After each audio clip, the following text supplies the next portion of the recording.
Didn't have to save everything until I got back. Good morning, everyone, and welcome to our July 7th, 2026 County Commissioner Tuesday morning board briefing session. Let the record reflect that we have 4 of our commissioners are here. Commissioner Waldrop is supposed to be joining us by Zoom at some point. She just joined. Okay, so all 5 commissioners are present. And we've got a busy day, so we're going to start off. So welcome, Vicki. Great. Good morning, everybody. Thank you for the opportunity to come back. It's been a couple of months since we last saw you. And just to recap, for the record, we're here today to talk about the progress that we've made and the proposal that we brought forth regarding our current rates and charges. And then also just to remind everybody that it's under statute 8908, 400 and 405, that the Board of County Commissioners is authorized to impose a rates and charges system for the purpose of financing services and activities of the Conservation District in their jurisdiction. So as you know, since 1991, Spokane Conservation District has had an assessment for subsequent rates and charges. For over 18 years, we held our rate at $5.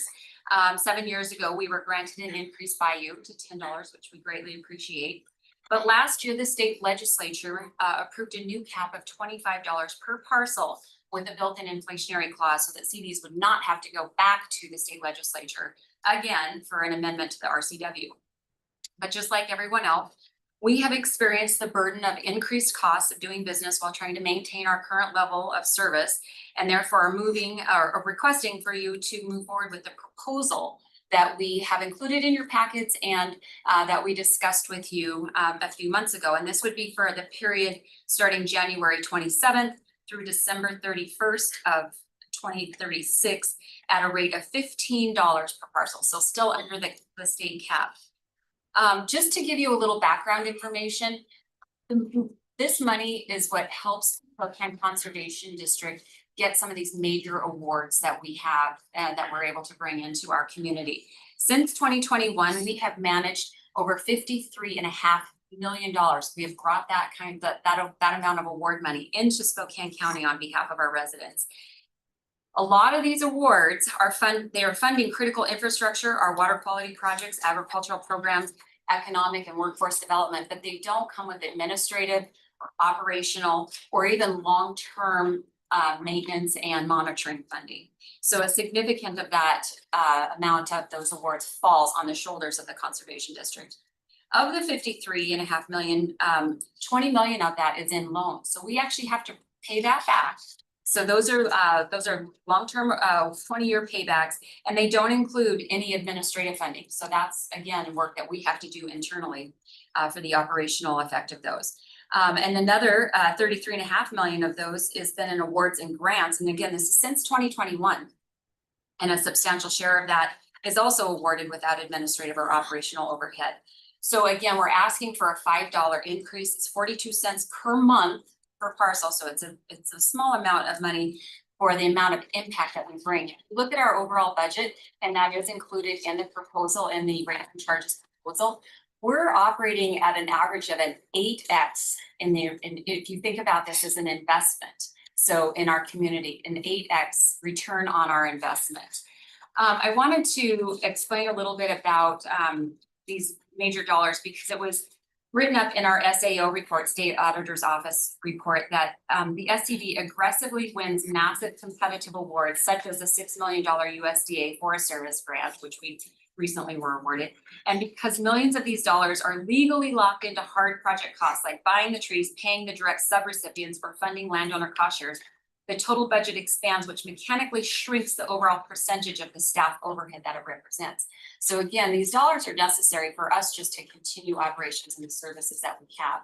We've also picked up a significant amount of new work, if you will, in the terms of technical assistance, because other entities' funding is going away. And some of that has been with WSU Extension Office. We're picking up a lot of their technical requests out of the Forestry Department, as well as some of their other programs that they have in small farms and small acreage programs as well.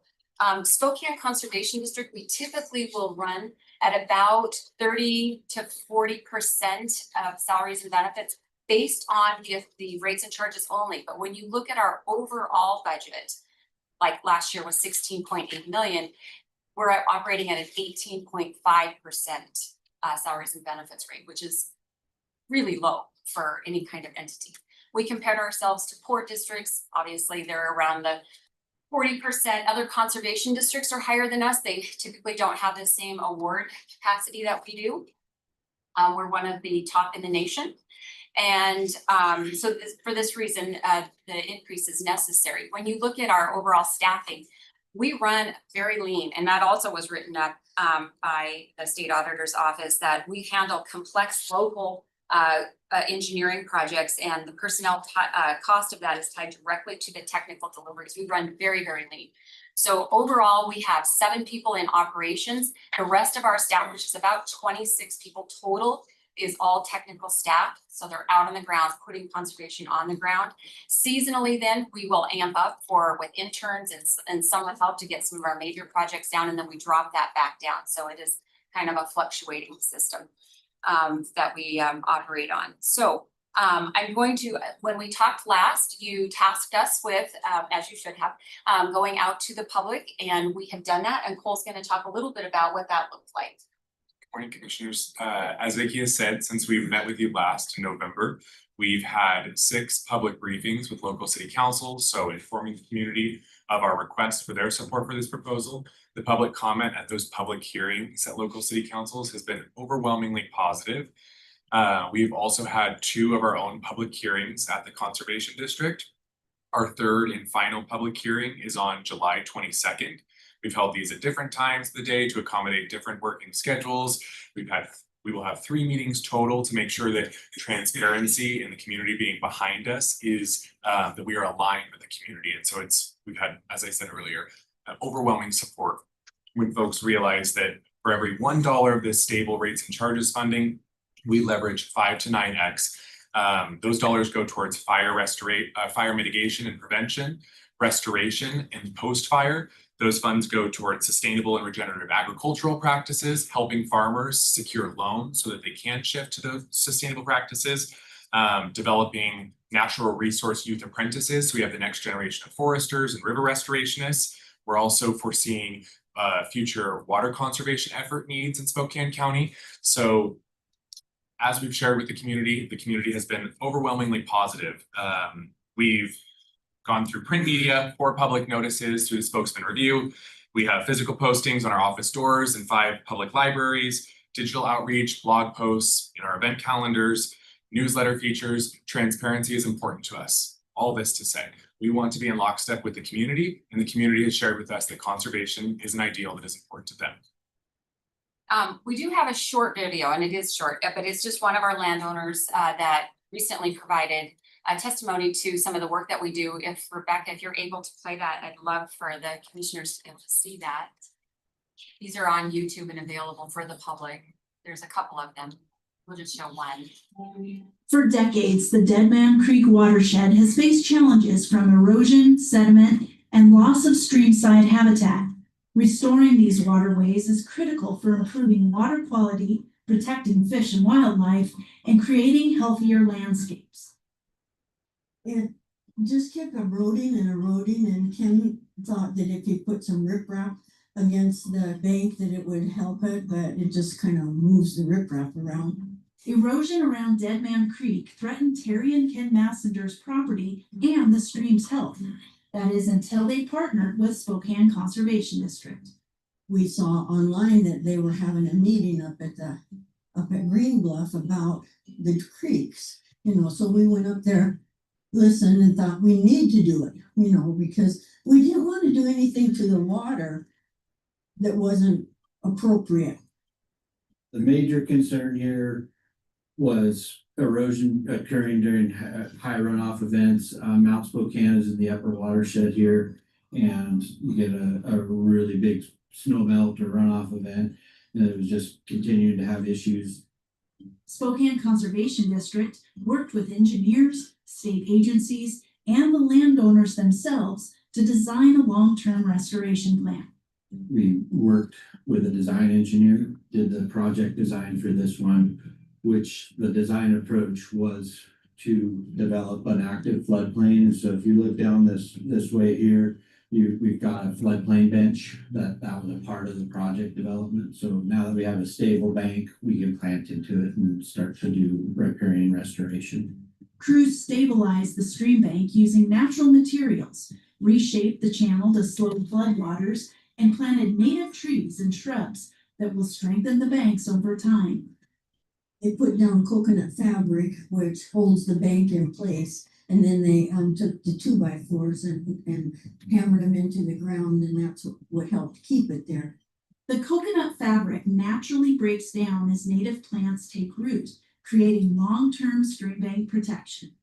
Usually we look at about a 3 to 5 year window for these to become well established and be on their own, but these landowners actually hand watered a lot of this stuff, and that's another big reason for the success of this site.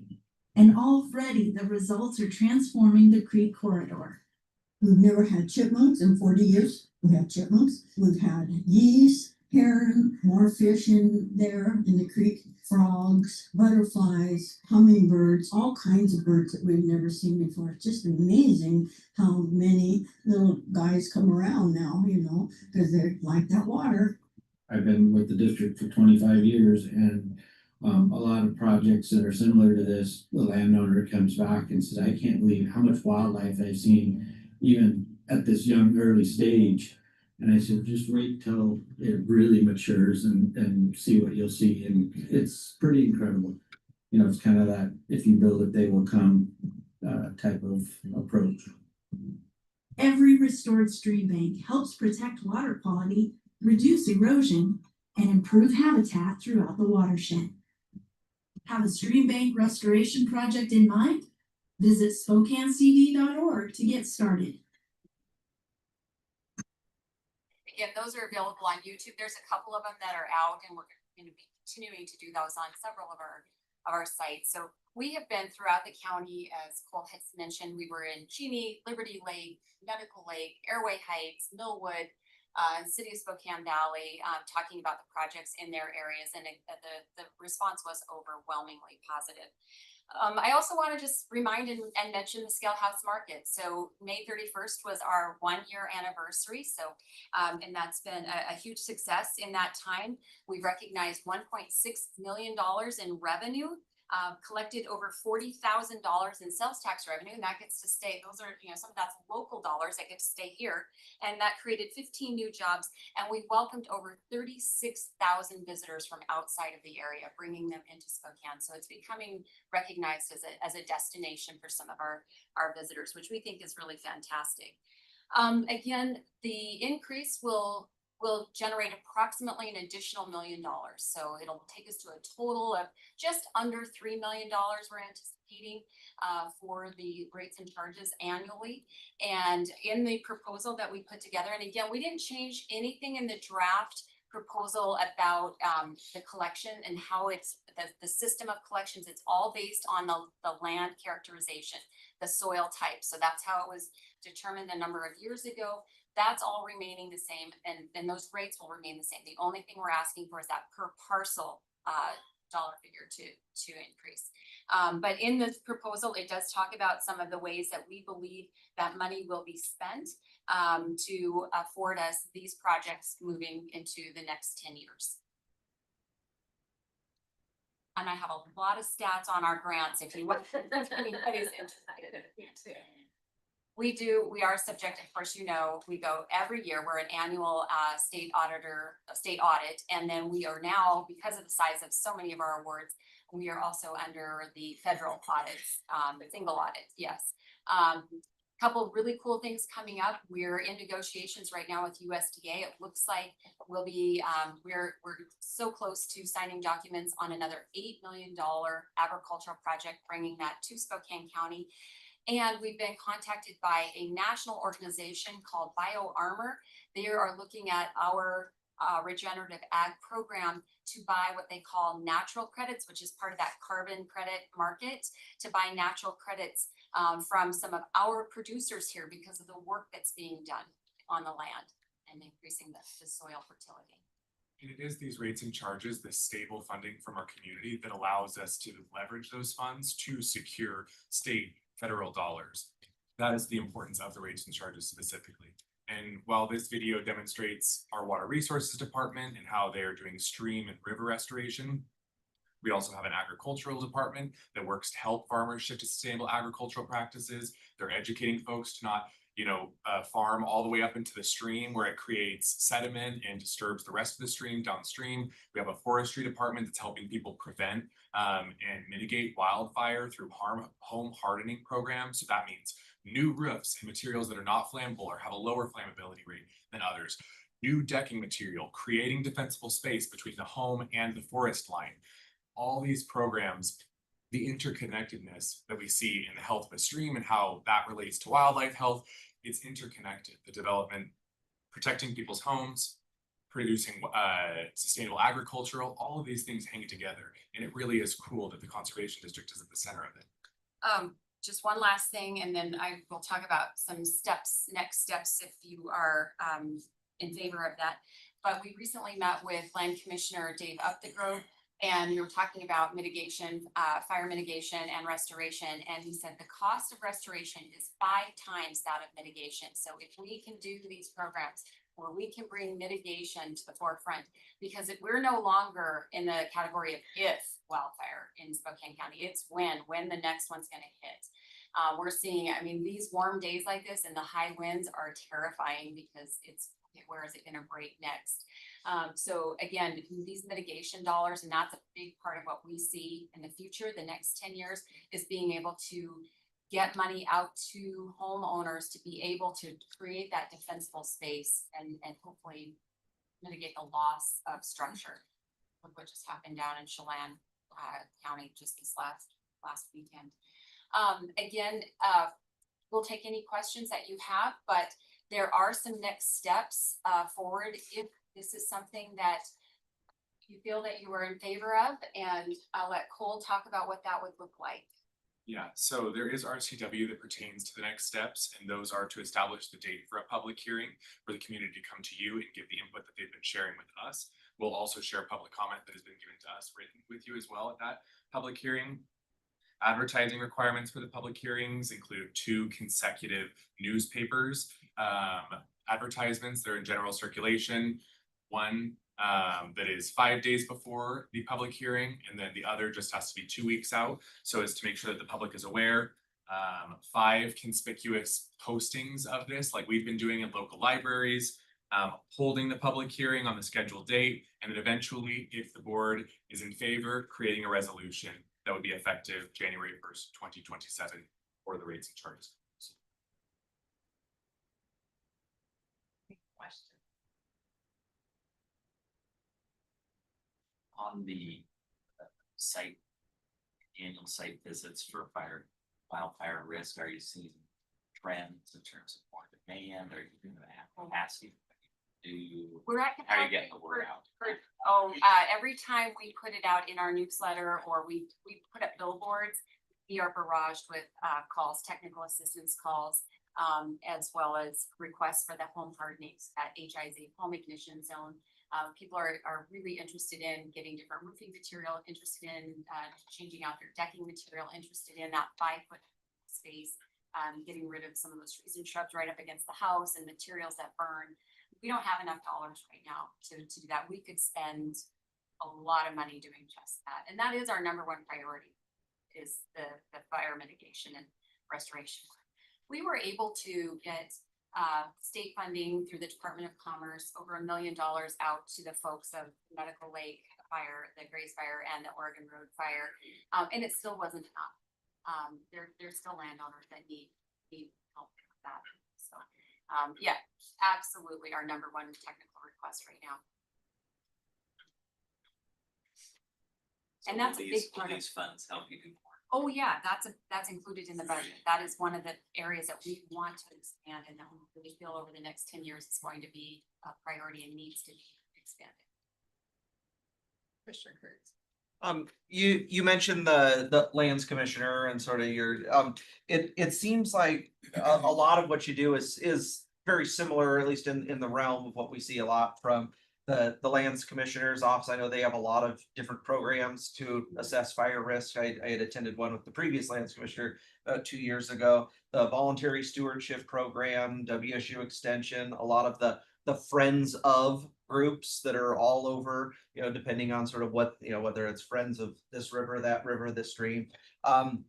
How do you work with those groups? And I mean, there seems to be a lot of overlap Well, in what you do. with all of them, but most of those don't have implementation dollars. I think that is what separates us, is that we have the technical assistance, we have the trained personnel that actually be the boots on the ground.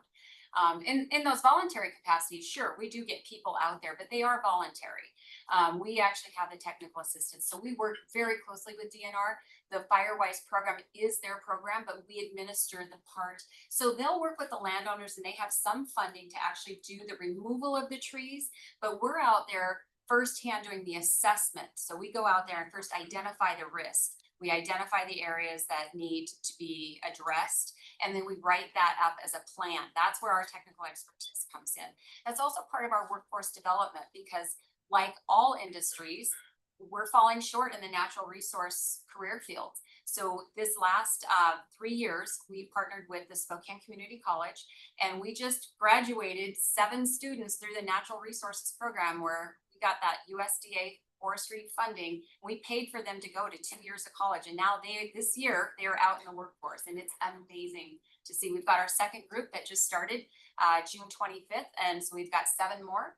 And then that's a program we want to continue, workforce development, because we think that ties directly in with economic development, getting those kids, educated and better paying jobs. And Commissioner Kearns, to your point too, the US Forest Service and the Department of Natural Resources, there can be like bureaucratic issues between those departments with different administrations, different personalities, different political affiliations, where dollars, for example, the Community Wildfire Defense Grant, a huge source of funding for our ability to prevent and mitigate fires in advance of wildfire season, those dollars have been tied up for some time now in litigation over contractual language. So we have not been able to access those dollars.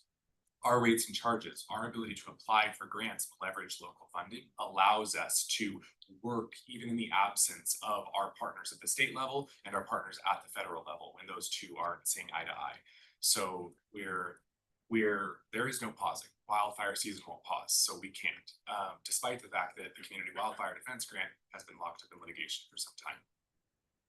Can I ask, you mentioned the public hearings that you put on, you've had 2 of them. The folks that attend, those tend to be folks that know about the conservation district already, or is it sort of their first? In all honesty, the ones that we held at our office were not well attended. The city council meetings are very well attended, and that's where we received the majority of the comments. The ones that we hold, it's, conservation's a funny thing, because we're apolitical.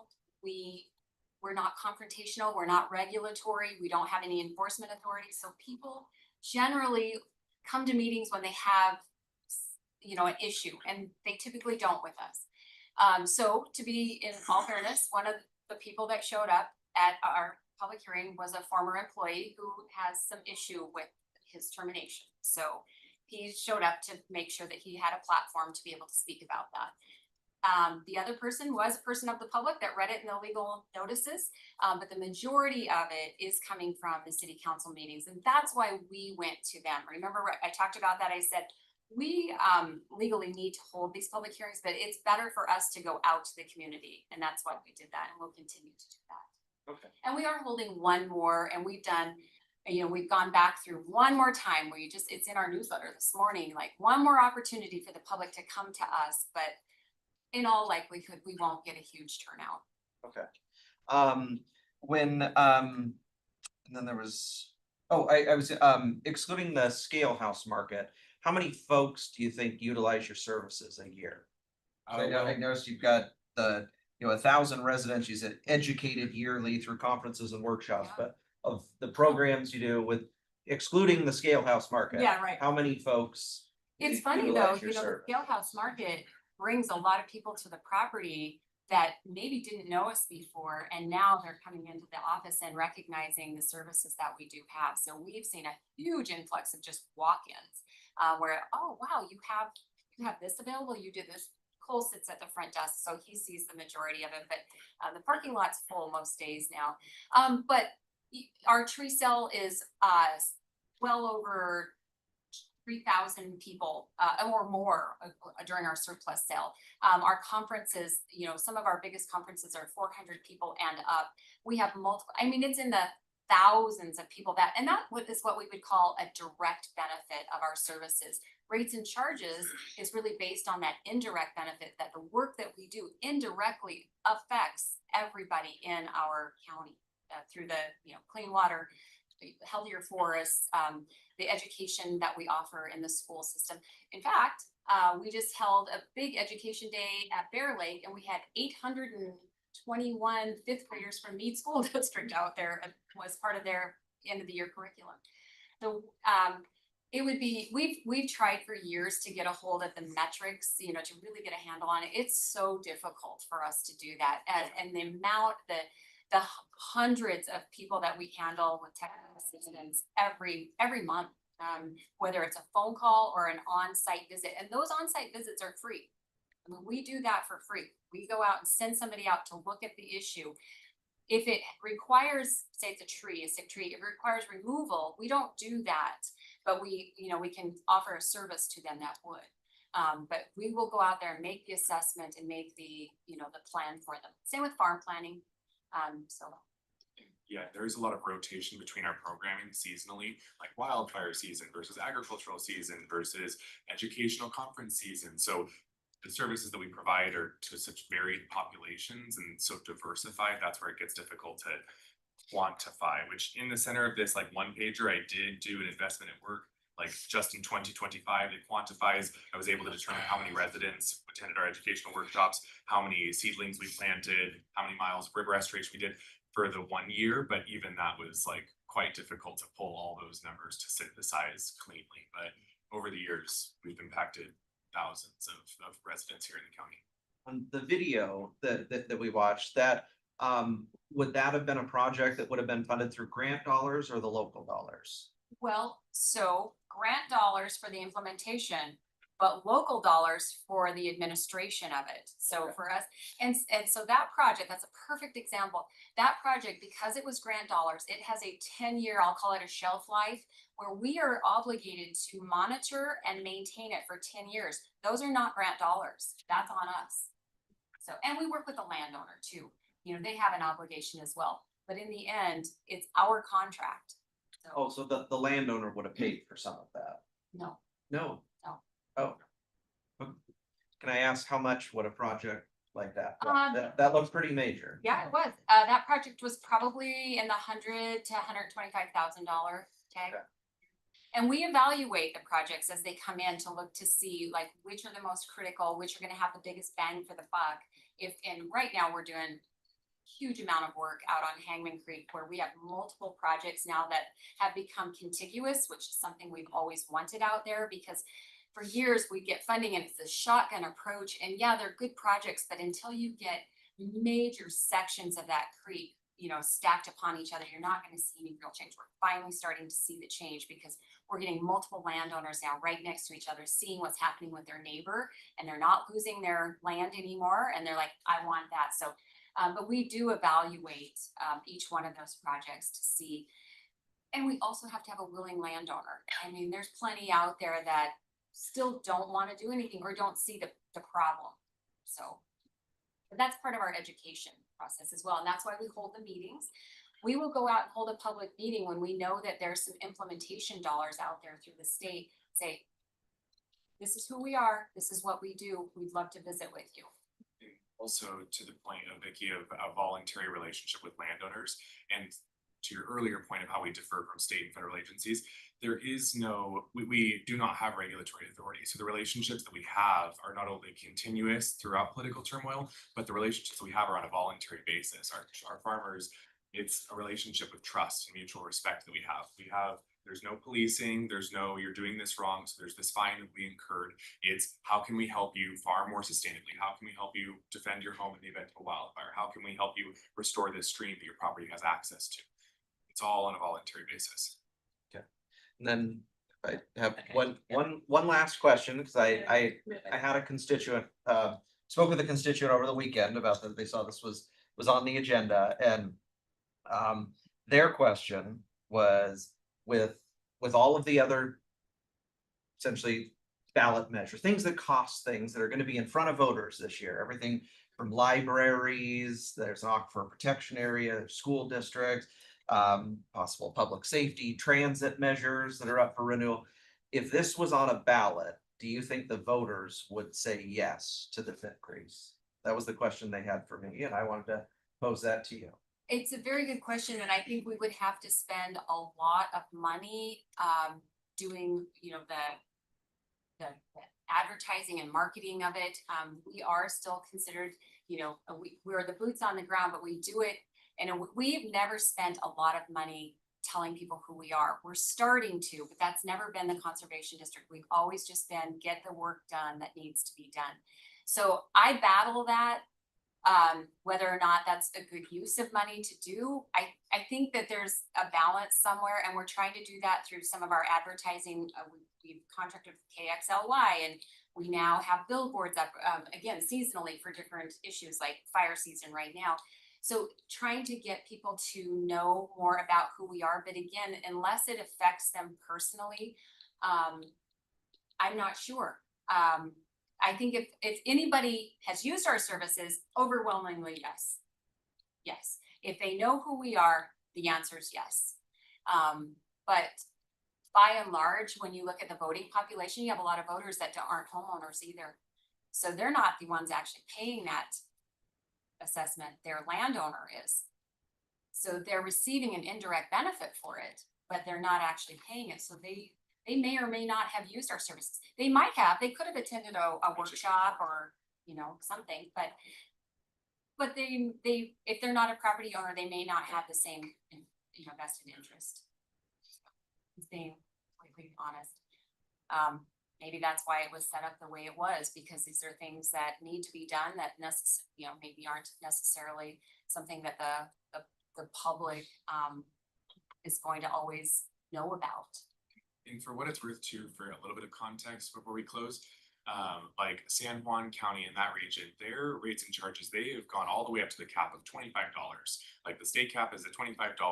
That happened with House Bill 1488 in 2025. They went right up to there and right up to that cap. We've been operating at the $10 since 2019. We're seeking an increase that meets the needs mainly of wildfire mitigation and regenerative agriculture. That's what's informing our budget. There are other programs that we'd like to expand to, but to give context, we're going from 10 to 15, but there are other districts. Do you know what Pierce is? Yeah, Pierce is at 10 right now, and they're also asking to go to 15. So they're working with their county commissioners. So Most of them are, there's a few districts, so 22 out of the 45 districts have rates and charges. And most of them are working with our county commissioners right now in some form. But everybody's asking for some sort of an increase, because the cost to us has gone up just like it has for everybody else. And there are programs and other entities that have lost their funding, and we are picking up that work. Those technical calls that we're getting that normally would have gone over to extension office are coming to us, and we're handling that. That's why I was really curious last time I was here, because I know that extension office was here. It's like, those calls are coming to us, so. Hey, we're way over time. I'm so sorry. No, this is all really good information, and appreciate it. And I mean, I started reading back in 2008 when we had the Valley Fire. The conservation officer came out and explained that I had no trees left on my 10 acres. So, and we're very helpful, and it is such an important piece to our community. I know in South County, the farmers, they do know who you are. Oh, yes. And they love all the work that you do. Lake Todd Creek area. Yeah, and those are some of that the other areas are using it. And you've done a lot of work at Nimbin Lake as well. Conservation district did. So I mean, it's things that people don't really see that are making a huge impact on our community. I always think about what would it look like without us, and that's the thought I don't like. Yeah, that's the picture I don't like. You do an amazing job of taking the dollars that you get and multiplying them, which is I think you do that better than anyone else even across the nation, so just thank you for that, because that's an immediate impact on our community. Yeah, thank you. Yeah, We and are I, in the top 5 conservation districts Yeah. nationally, actually. Yeah. So, yeah, right here in our county. but I do think it's fair to note that while this is, it is an increase, look at what we're bringing back into the community in terms of the investment that is spent here. And that's fencing material, that's equipment that's being purchased, that's seed and fertilizer and all, those are jobs, those are contractors that are being hired to do this work as well. So it's a huge impact for the dollars that are being spent. And we do run very, very lean, and always have. So with that, I'm always available and I could always meet separately with any one of you if you wanted that. But because this is, now we're down to the crunch time, it will be a decision that we would have to know how you feel, so that if you were going to hold a public hearing, there's work that has to be done by August 1st. So, yeah. Great. Last time you just gave me head nods.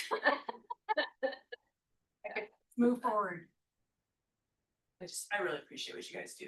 And as somebody who's a former, development officer and grant writer, what you're doing is bringing those dollars into our community. And I don't know if you ever thought about doing like a economic multiplier study, with Dr. Jones at Eastern or something, but it would be interesting to see what that real economic impact is. Yeah, So anyway, I'd actually be very interested in that.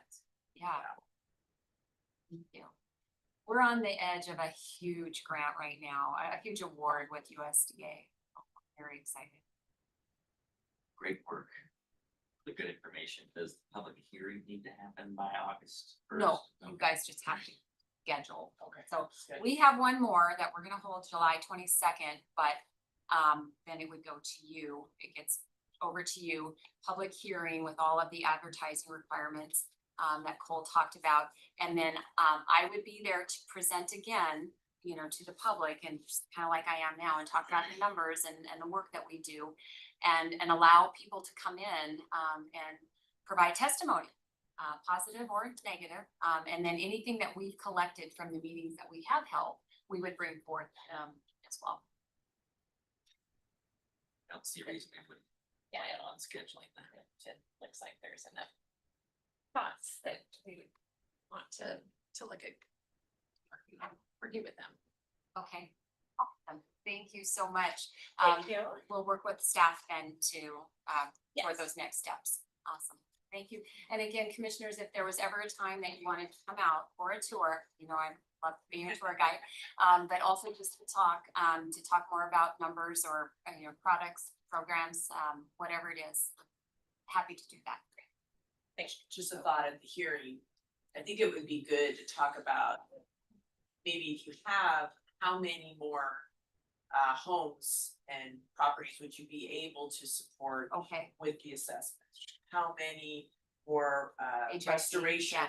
Yeah. Some of that would be helpful for the public, I think, too. I I know it's hard to estimate. Well, your sometimes, earlier comment about a feasibility study or to determine the economic, Impact, impact, I think that would dovetail nicely with that. We're cautious towards giving those numbers just because we don't know for certain, but I think that an estimate is a great idea. A projected outcome would be a great idea to include. And just a last reminder, and I promise I'm not. We don't have a line item in any state budget, so we're 76% funded by our grants and awards that we go after and are awarded, so 76% of our funding. So that's Why you're number 5 in the nation. thank you so much. Thank you, appreciate Appreciate it. your time. Got my card. Okay, Juliet, we're behind, so I'm sorry about that, or no worries. Do have a slide that she's pointed at.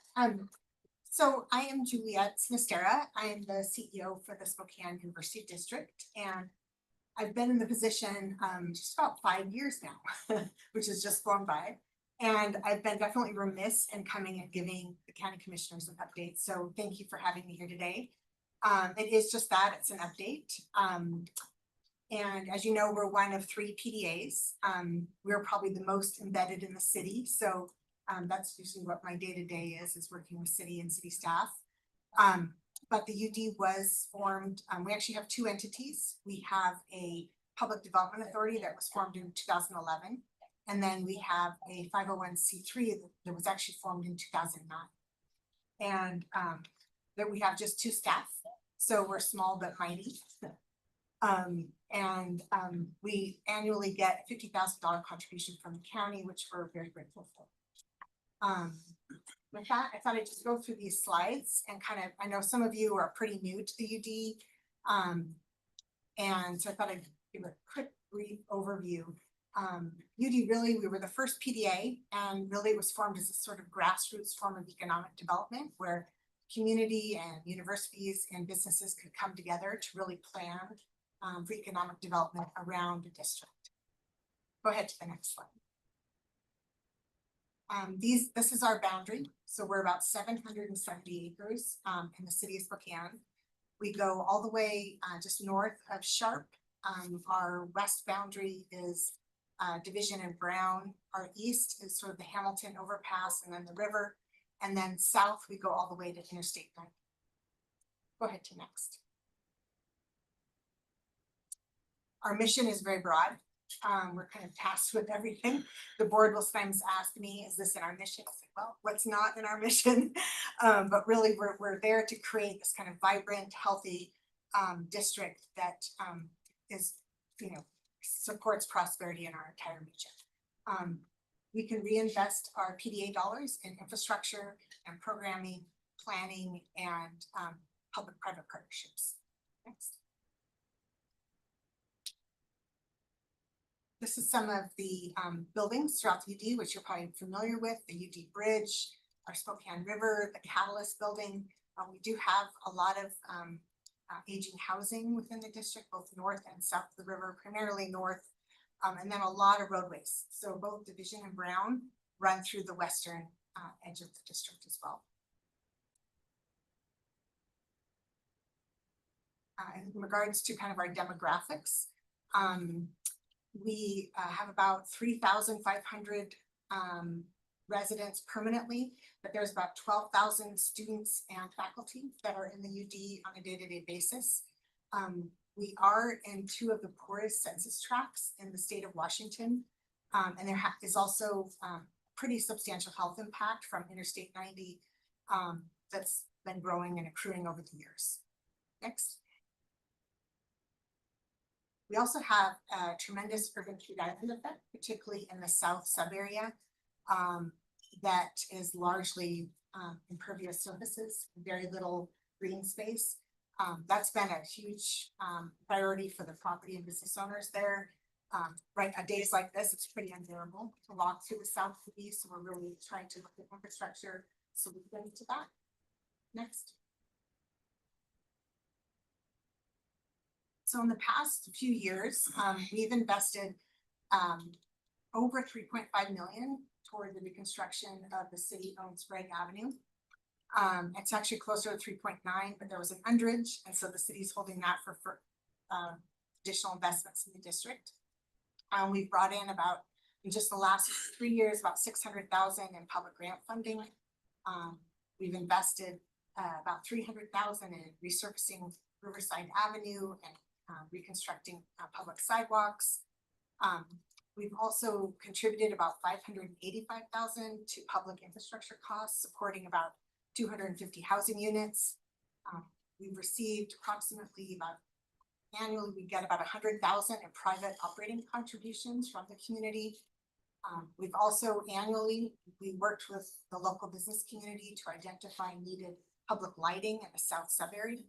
And so we installed, in partnership with the Vista, about 15 new streetlights, and we're annually paying for that subscription to better light the UD. We're also putting in banners, and right now we're partnering with ESBA around garbage cans along Sprague. So one of our priorities in regards to urban development is this notion of real estate amenitization. And so I thought I'd share a few slides on that. We worked with a real estate company out of Oregon that really looked at how could we maximize public dollars and spurring private investment in the district. And so we looked at kind of a business as usual scenario versus an amenitized scenario, and how we could start to get the housing and the new residents and the new businesses that we want to see in the district. Next.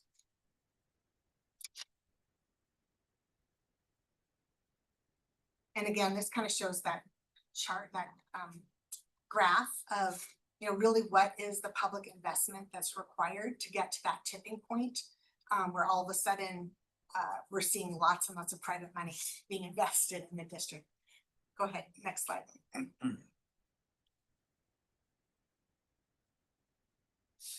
And right now what we're seeing is basically what's there. So the market right now, based on the amenities that are there, is really supporting, particularly in the south sub area, a single story warehouse. And so what we're really wanting to do is look at the amenities that we can invest in, where all of a sudden 6, 8 story mixed use and multifamily projects can become feasible from an economic standpoint. Next. Go ahead to the next. So again, these are ways that we can amenitize. Protected bikeways at 4%, streetscape improvements 10%, a bike walk network about 0.9, 1 point increase in the walk score, park improvements are 10%, transit hubs are 25%. Go ahead to the next. So all of a sudden, in investing in destinations in the district, amenities like upgraded infrastructure, upgraded river front shoreline, repairing corridor restoration, all of a sudden things like 5-story, you know, wrap buildings and 8-story mixed use become feasible. Next slide.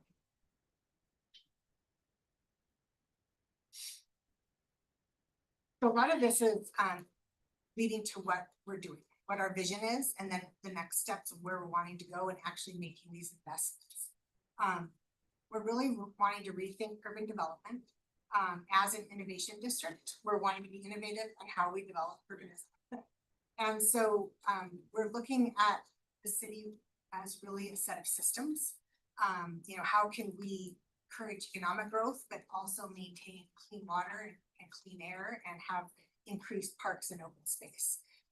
And so we're really seeing in sort of these layers that work together in developing a really healthy, holistic urban system. The board worked about 3 or 4 years ago with about 60 community stakeholders and arrived at these 3 goals that are listed here. So those 3 goals are really what is kind of defining our work going forward and how we prioritize what we invest. Go ahead to the next. And these are some of our goals. We would like to see in the south sub area alone, just in the next 15 to 20 years, an additional 4,300 housing units. We want to increase our open space to about 30%. In the south sub area right now, it's very minimal. We'd also really like to see those increased amenities that pull people into the district, becomes a destination, and encourages biking.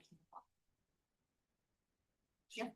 So what technically counts in your definition of open space? What type of Yeah, park? I assume it's park, green. but It's green open space, yeah. So like repairing river corridor, increased green space would count, even though you might not think of it as a park per se. But definitely more parks. And even areas, one of the areas we're looking at is Sprague Avenue, that where the interchange was left over from the old Interstate 90 that connects 3rd to Sprague, how that could be rethought of as an open space, almost a conservation area. It can also provide cooling and recreation space. So, okay, next slide. And I'll have some visions of that. So from there, we really went into this next generation conceptual plan. We worked with Methuen Architects in Seattle and did lots more community engagement. And we started with kind of this ecological premise we started looking at how did the district function prior to development and how could urban development start to mimic that going forward. This study was informed by the Spokane Tribe, as well as biologists at universities as well. Next slide. And we also incorporated the Just Communities Protocol with the Methuen work as well. So that was really looking for racial and climate justice and how that could impact urban development. Next slide.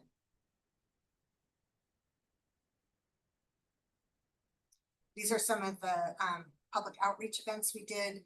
We had a 60-person groundwork forum. We had public open houses.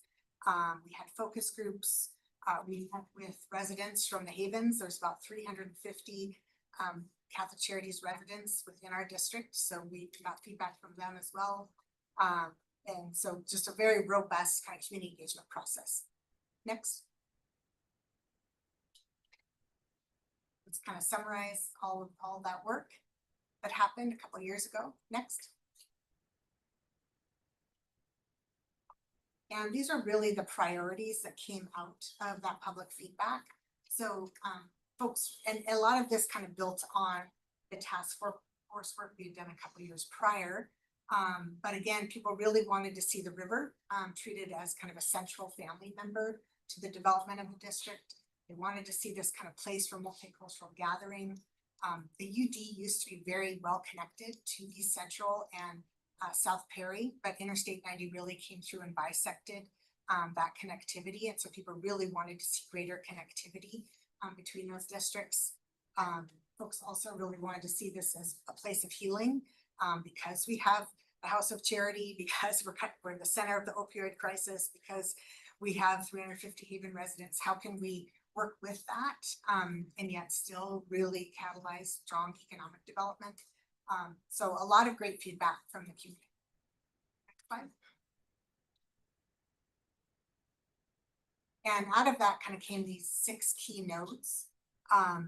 In different areas, we could create a vision and priority investments for the district. Everything from sort of a health sciences innovation hub to kind of a center for makers and celebration of arts and culture, to that greenway that I mentioned along Sprague, even a food hub on the north side of the river. Next. These are some of those images from around the district that were created. And we have this entire study on our website. This is very amended, obviously, so you're welcome to go in and check out the whole study. There's a lot of great information in there and a lot of beautiful visuals as well.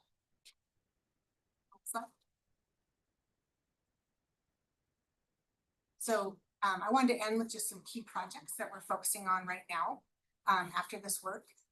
We're partnering with Spokane River Forum right now and Spokane Parks on, we've contributed about $50,000 to SEPA dollars and conceptual pre-design for a kayak put-in just north of the Iron Bridge on the north side of the UD. This shows adjacent to that Centennial Trails, kind of the red dots running through. There's some vacant city land there that Parks just submitted for a state rec grant to create as a park, and then proposing some turnarounds there. So we'll see where that goes, but we're continuing to kind of partner with those agencies on getting that complete. Next. We've also developed a living infrastructure framework, so that should be complete within a month. But it really is an innovative and unique way to guide urban development, being really thoughtful again about those layers of how urban development can start to interface with plant life that supports pollinators, supports water retention, that addresses stormwater in a much more cost-effective way, helps keep our air quality clean and our water clean. And so again, these are design guidelines that the board will be looking at this fall, and ideally we will be adopting this for any design work that the UD helps to fund. Next slide. We're also really focusing on infrastructure. So I do have money in my budget this year to do some pre-design for Superior Avenue, which kind of would connect in with that kayak put-in project that I mentioned. I'm really wanting to do that to understand the cost to do the living infrastructure along Superior. And then also then start to look at how we could fund that through grant dollars and matching dollars. Ecology has a really interesting P3 program right now in our infrastructure that the city is piloting. And yeah, it's interesting to think about P3 as infrastructure, but which is a public-private partnership. But I am really interested in how we could potentially get behind a comprehensive P3 program for the district as almost like a pilot for the state on how to implement these sort of innovative ways to address stormwater and urban development. Next slide.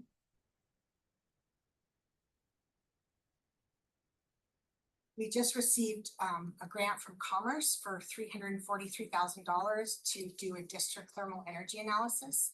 So this really looks at how we can start to generate energy within the district whereby it could create returns that could then go back into the district, into infrastructure and other projects.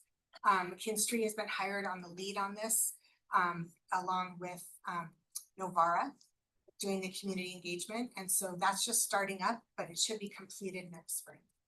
And it is a feasibility analysis. Next slide. And then Incubation Village. So we've received a CURB planning grant for this work. This came out as a direct recommendation from our next generation conceptual plan. It also came to us from the city. There was a group of folks wanting to look at more maker spaces and maker hubs in the South UD. And so we're doing a comprehensive feasibility study right now on that, looking at economic impact and job creation. And again, creating a destination within the district whereby we have an amenity which starts to pull people in, and then it starts to impact surrounding investments. Next slide. These are all the partners. Everything we do, we have to do in partnership. And the UD, you know, we're not going to run something like this. Our job is to catalyze it, to understand the capital stack, to see if we can bring in a P3 partner to help get it developed, to help bring folks together and plan how it's going to be operated. But we're really the catalyst. We're not the entity that's going to be ongoing managing something like this. We're just too small.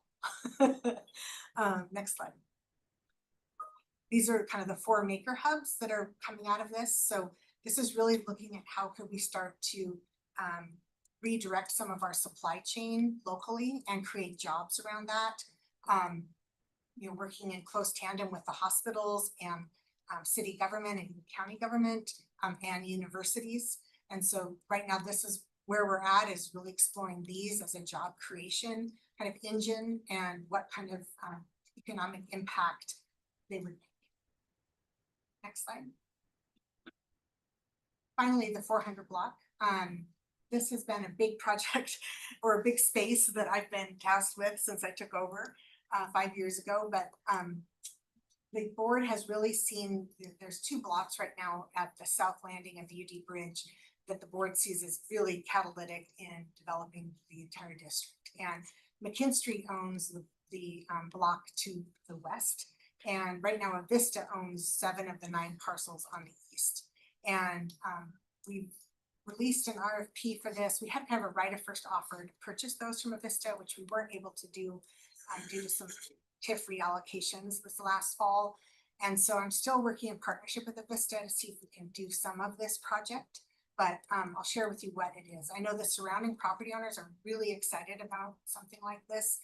I've heard directly from the group of property owners to the west of this, that if something like this was developed, it would encourage them, spur them into developing their half block. But go ahead to the next slide. And we received a Commerce grant for this money of $200. But it's the lot there to the left that we're really looking at how to kind of create this district center and amenities. Next.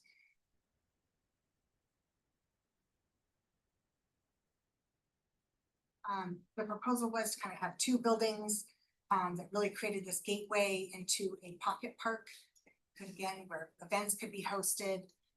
could create visuals to the UD Bridge as well. And really the uses we were looking at is sort of this climbing gym rec center on the right. There's a group that's been wanting to do a climbing gym for about 10 years. They've raised a substantial amount of capital. And then YMCA was interested in running the child care and rec center on the right. And then we were looking at like a Evergreen Bioscience and kind of innovation hub on the left. Next slide. I just have a few images of this. This kind of shows that cut through the buildings, kind of pulling you through. And then next slide.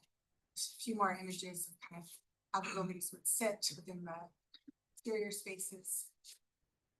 And then finally, all of this we've also looked at other districts, like how you actually invest hundreds of millions of dollars in a district in Washington State is not easy. You have to have a really diverse, complex capital stack. And so we've looked at Bellingham, we've looked at Vancouver, we've even looked in Oregon where it's much easier to do big district investments. Next slide, this is my last slide. But we are really wanting to gear up in the next couple of years for a substantial $200 to $300 million investment in the district, not looking at public bonding or anything like that, but different ways we can pull in P3 dollars, we can pull in new market tax credits, we can create other types of investment funds, we can bring in philanthropy. So really trying, even looking at an impact fund potentially, or attracting an impact fund at the national level. So this is sort of where we're going next, is how do we start to market and tell this story and start to really pull in a substantial investment into the district. So with that, that's what I have. Any questions for me? Yeah. So do you have a developer on your board? We have McKidd, Emerald, not Emerald directly, but McKidd Street is on the board, Vista is on the board, even though Vista Development isn't directly on the board. We also have Boughton is on the board. Trying to think if there's any other direct developers, but I think that might be it. Thank you. We have 26 people on our nonprofit board, so it's a pretty diverse large group. The PDA board is only 7. Yeah. Okay. And I did, for the 400 block, I did meet with a number of P3 developers at the national level. And there was a lot of interest in that project. And they appreciated all the legwork we had done and the pro formas we had put together. I did work with some private developers in a consulting basis to develop pro formas to really understand costs. So one big thing that did happen in the past, I mean, there's been a lot of things happening. Our biggest struggle is just finding the funding to kick off some of these, these projects. And we thought we were gonna purchase the land. And then funding is still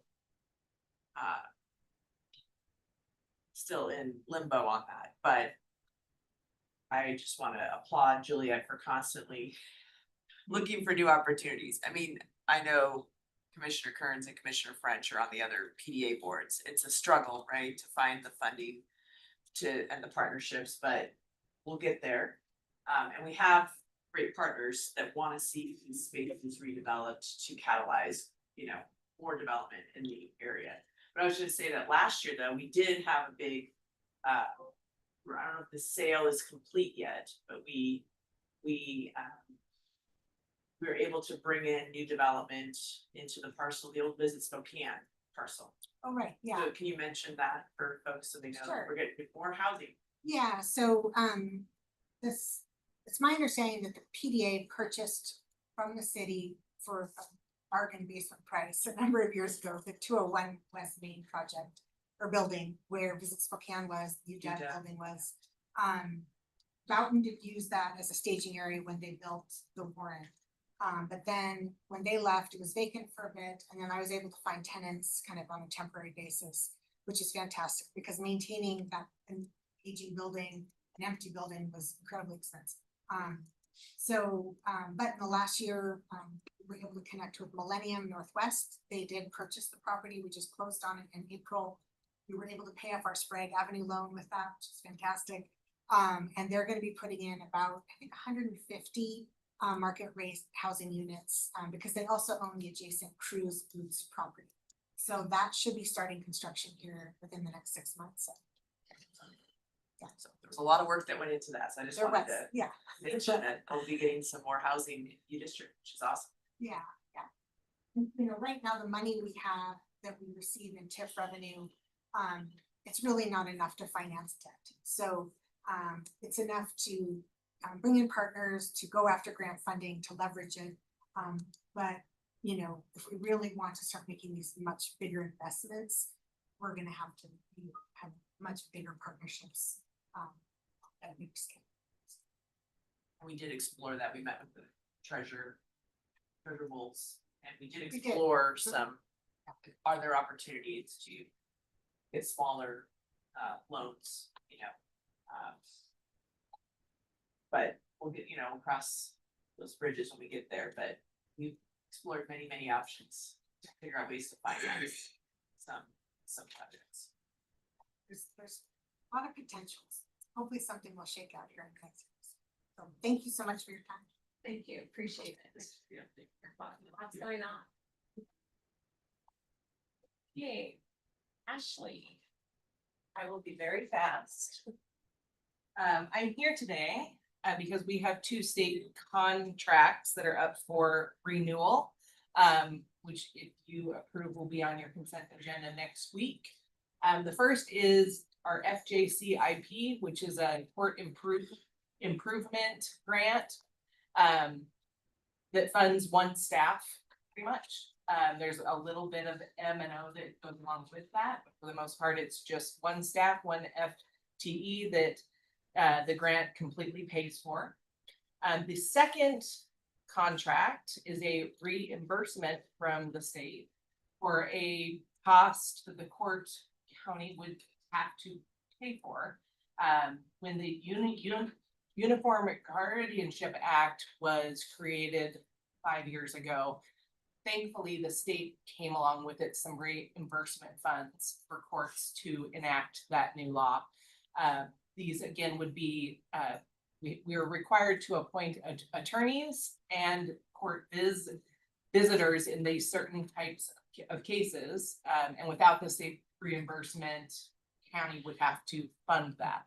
So I'm thrilled that even though the state funding is just as bad as what we're going through here, that the state continues to earmark these funds to reimburse for this mandated expense. No impact to county funds, so I would like for the board to approve these two contracts. Any questions? All right. Yes. I was just asking if the dollar amount changed.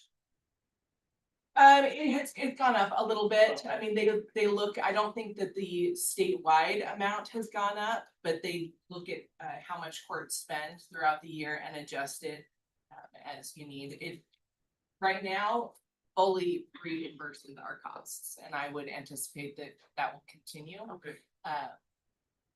Yeah, because we don't have a line item otherwise. Thank you. Anything else? All right, it'll be on the consent next week. Thank you. Thank you. Sandra.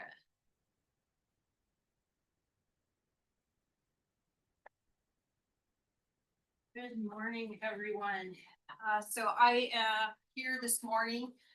We are proposing revisions to our section of the county code, so that's chapter 1.08. The code has been in need of update for quite some time, and we felt that since we're now in the review cycle for our service contracts, we would like to go ahead and address those revisions at this time.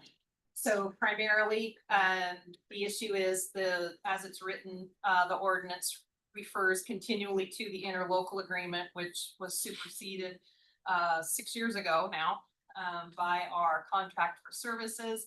And then it also had a lot of very, very granular directions and things, roles and responsibilities of the department So we cleaned that up and basically streamlined the structure of it and made it a little more relevant to how we actually do business.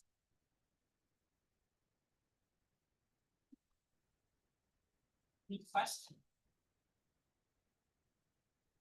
But there's a lot of changes. It's actually, it's mostly just getting rid of the granular, there was a lot of minutia in the roles and responsibilities. And it referred to some programs that no longer exist. So we just cleaned it up and made it more relevant, I guess, is the way I would put it. And a lot of it looks like, because emergency management is actually a department of the commissioners, and then the commissioners passed a resolution during COVID. Yeah, COVID era. 2020, it's May of 2020, it went back to the sheriff's office. Put it under the sheriff's office, so, so then this is cleaning that up. Correct. To have it be under the sheriff's office, but that's, I just want the other commissioners to know that's a choice of the commissioners to do it that way, that it's a resolution that we did, because a lot of counties actually have it under the county commissioners, not under the sheriff's office. It seems prudent to have it in the sheriff's office because a lot of the coordination is done with the sheriff, so.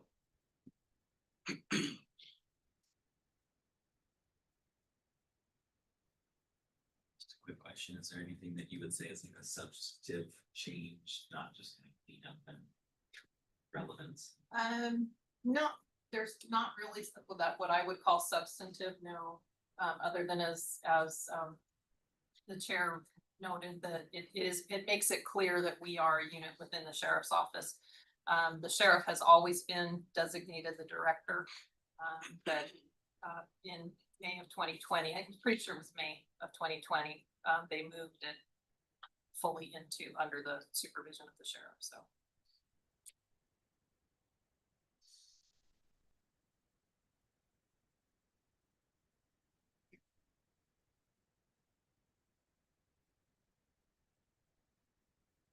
Ask who's a better boss between us and him. No comment.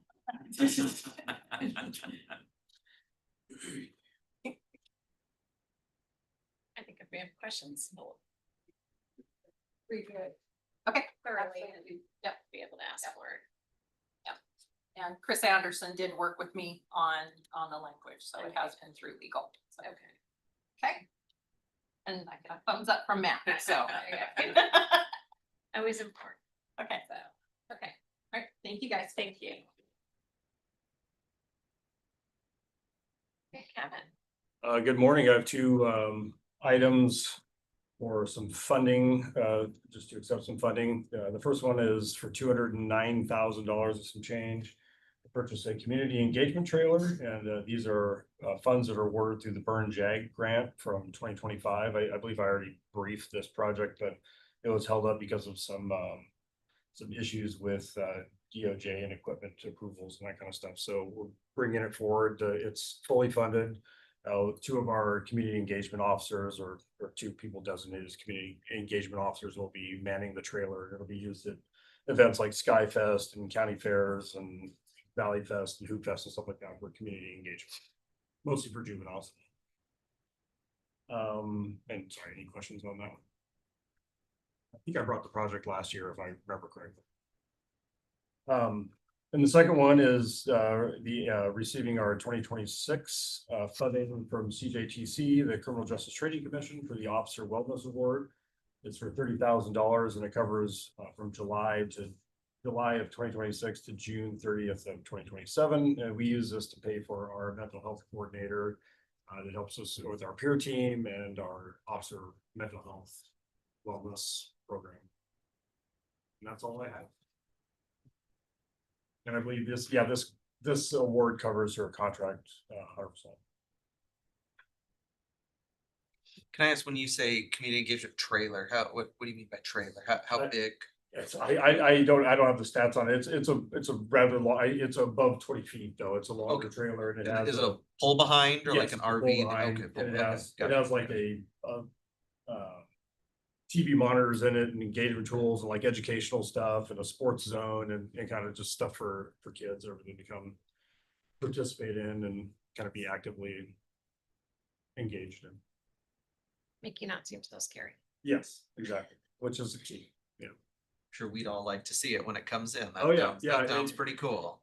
It'll be housed out in the valley because it was kind of done in partnership with Spokane Valley. Yeah, well, we could definitely set up a demonstration and kind of a viewing. I had another question on another, I just saw that, John Colton, our federal lobbyist, his group sends out little updates about grants and are you guys, getting those emails about just opportunities for DOJ? This one was about a COPS micro grant program. I don't know. I think I just got that this morning, Yeah, actually. yeah. The meeting I You're always was in. looking, I'm sure. Oh, the meeting I was in before this was talking about how to fit the projects we need into the Into COP the- grants and the DOJ grants. Yeah, so we're looking at everything and I may have something next Tuesday for a quick briefing on one of those grants and then some more to come.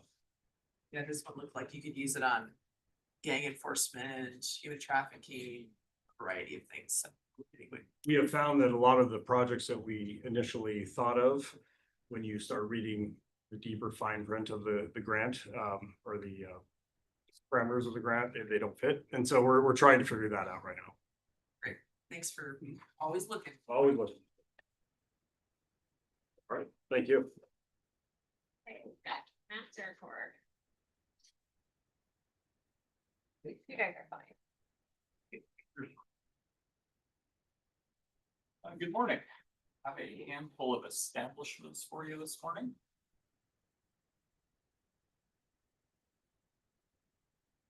The first one is up in Mead, Washington. And this one's a little different. This road's been there a very long time.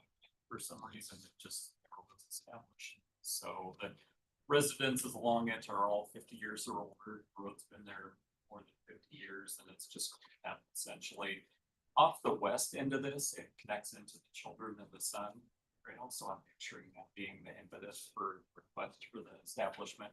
We've been maintaining it, full disclosure. So even though it wasn't formally recognized, established, I mean, they're maintaining the entire neighborhood. It's looked like every other road. So we've been receiving formal treatment, but we'd like to clean that up, get it on our books, and then we get a little more gas tax for that. We're happy to answer any questions. Next one. This is out in the south end of the valley, the kind of the Ridgemont Morningside area. The development's called Fairmont. It's another phase of those developments. And we're establishing two phases here. The red lines are the roadways that we're proposing to establish. And it's Fairmont Estates, I believe it was phase 2 and phase 4. Any questions? And just to be clear, all these have been built, they've been certified through private inspection. Our group has gone out and verified that, gone through the full certification package, meets all county road standards. Just don't want to assume that's implied in all this, that they're always through that process by the time you see them. They're built, established, and had a 2-year warranty. That's on them. So we have some time to make sure things can work like it should. Okay. This is up the west side of 5 Mile. You can see the city limits along the west side of the aerial in orange. So this development was partly in the city and partly in the county. And the red lines are the roads that are intended to be established there. Strong Road is along the north side of the aerial, just for orientation. Questions on that? Okay, next slide. Well, actually, I do. Matt, I don't know if you can answer. Are these lines exact or approximate? I noticed a city line goes through multiple properties where half the property is in the county, half's in the city. You How's know, that handled? yeah, it would be nice if they followed parcel lines better, and I wouldn't guarantee the accuracy of what we're seeing. This is our GIS, and my experience, it's very, very good, but it's not perfect. I mean, Okay. there are occasions where it's not shown correctly, but I'd have to do a lot more research to find that out. The plat would reflect that. In all likelihood, you could pull up the actual plat, because that's done by surveyors. It's on actual. The one's kind of at the bottom of the screen there. I mean, it looks like one of, like, if you're in the dining room, you're in the city, and if Yeah. you go down the hall to your bedroom, you're in the county. That is really unusual, to your point. I mean, that's normally, we would love it if it followed the jurisdiction line, and they may alter that. Yeah. They may work with the city to change it so it does follow a property line, but we're not involved in that portion of the process. That would probably need to come from the homeowners. Or maybe it would just be internal cleanup with our GIS folks. Thank you. Yeah. Wow. Next one, we're up north on this one. That's midway along the south side of the aerial there, the bottom of the aerial. And Hatch would be just to the west. School is on the west side there, that aerial. And this is kind of an infill project. There's a couple of different projects here. And this is kind of part of the one to the east. Additional, it wasn't really an additional phase, it was a separate plat. But the red lines there are the actual roadways that we're establishing with this action, this establishment, if the board supports it. Any questions? Next one. Bouncing around, we're back out to the valley again. That's 32nd Avenue along the bottom of the aerial. And you can see the city of Spokane Valley just on the north side of the aerial there. And this is a pretty dense infill project. This is not unlike what you're hearing Scott Chesney tell you about in terms of planning, intensification, and infill. If you look at that aerial, there's a lot of very dense townhomes along the north side and also along the frontage there on Adams. And I believe all those residences could possibly be duplexes. So anyway, just kind of a early look at what you might be seeing a lot more of in terms of infill development, where you get a very, very dense development compared to what we're used to in the valley. Yeah. Part of what, I graduated zoning potential because of it's definitely a very dense area in the urban, suburban acreage area. Yeah, these are kind of the poster children, because you can picture, we have had this on Long Upper. I have a lot too, where there's large parcels, that are 1 to 5 acres is uncommon, and people can do a fairly large infill development with that much area. And a lot of them front on, like Adams, Progress, 32nd are relatively major roads. So you can get approvals to do them, and they're drastically different from everything around them and the history of this area. So you can imagine the feelings of the people adjacent to them.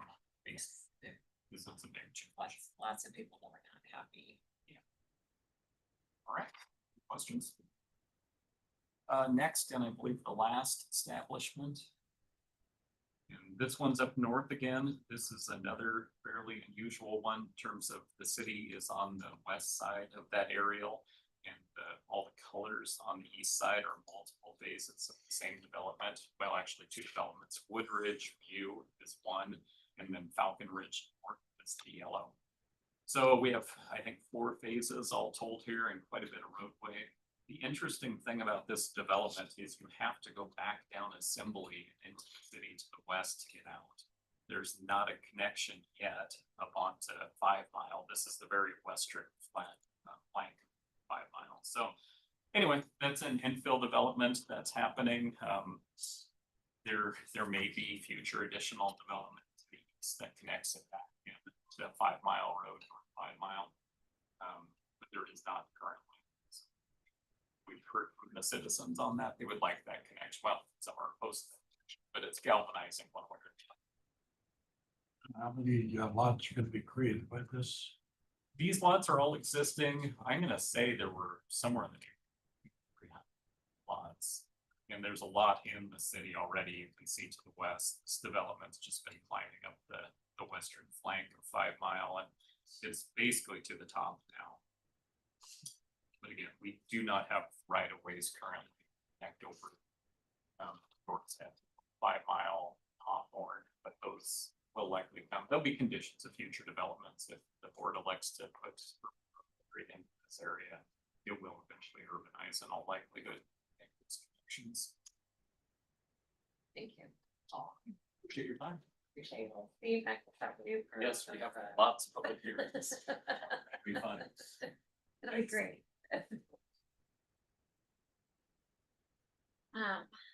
Should be joining by, is Tori joining by?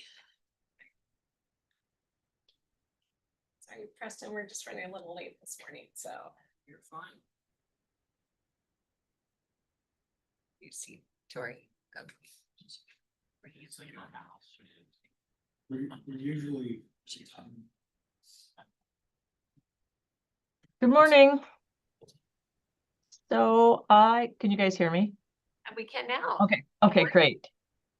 So I'm briefing on 3 contracts this morning. One is Lutheran Community Services, which is our subcontract from our grant funds that we have with DCYF specific to our CSEC kids. And so this is for some wraparound services from like 0.2% or 20% of a staff at Lutheran Community Services for victim support. Any questions on that one? And I think it's this is $11,000 annually. Okay, our other one is again, this is another subcontract. This is originates from our EBE, Evidence-Based Expansion Grant. And it is for, the company is Relational Roots, but it's for our functional family therapy, one of our evidence-based programs, as well as some family counseling similar to FFT, but it's some backup for our early intervention program. So again, services for kids will come from largely our evidence-based expansion grant and then some from our block grant. And then also this person will be providing eventually possibly some services for our Becca youth, possibly. The next contract is Synergy, which is again our FFT contract. Relational Roots is actually was an employee of Synergy. Synergy contract person is sort of stepping back a little bit. So that's the contract with Relational Roots. That person has taken that over. But we'll still contract with Teddy from Synergy for backup for our FFT program using evidence-based expansion. And then this will be our primary contract for our early intervention services for our domestic violence program. And that 55,000 of that contract will be what comes from the mental health sales tax. And then anything we go over for that will be, if we can. If we can't, we just have to cut off the services. If we can, if we have money in our block grant, the remainder will come from our block grant.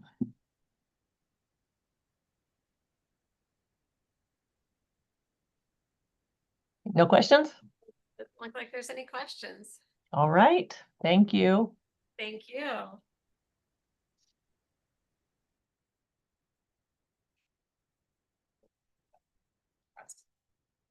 Morning. I don't know if you've all met Mary or not. This is Mary McPherson. She's our business manager. She has been wonderful, and we're hoping to have more opportunities like this for working with Mary to talk to you about potential funding opportunities for us.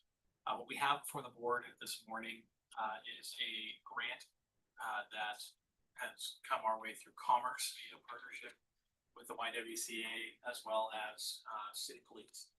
So you can go through kind of some of the long and the short of it. This had popped up a couple of years ago, different iteration, and it had some different requirements. And so during that time period, it also had a different funding amount.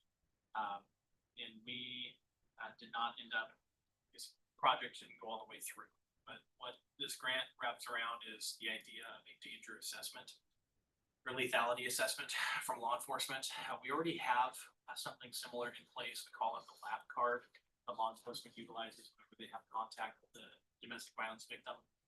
This is another basically risk assessment tool that law enforcement can utilize and provide to service providers such as the Y. And it helps screen in crime victims for services such as sexual assault or domestic violence or mental health, whatever services are available. This helps provide a more, how it's built, a more streamlined risk assessment for those that fall into that lethality index that could most likely result in a homicide. So we already have an existing lap card that all of our law enforcement agencies use. This would be basically a trial of this new assessment. It wouldn't necessarily do away with the lap card, but would be kind of coextensive in exchange for, I guess, utilizing this resource. They've essentially offered to give us $200,000 to utilize for staffing in our office.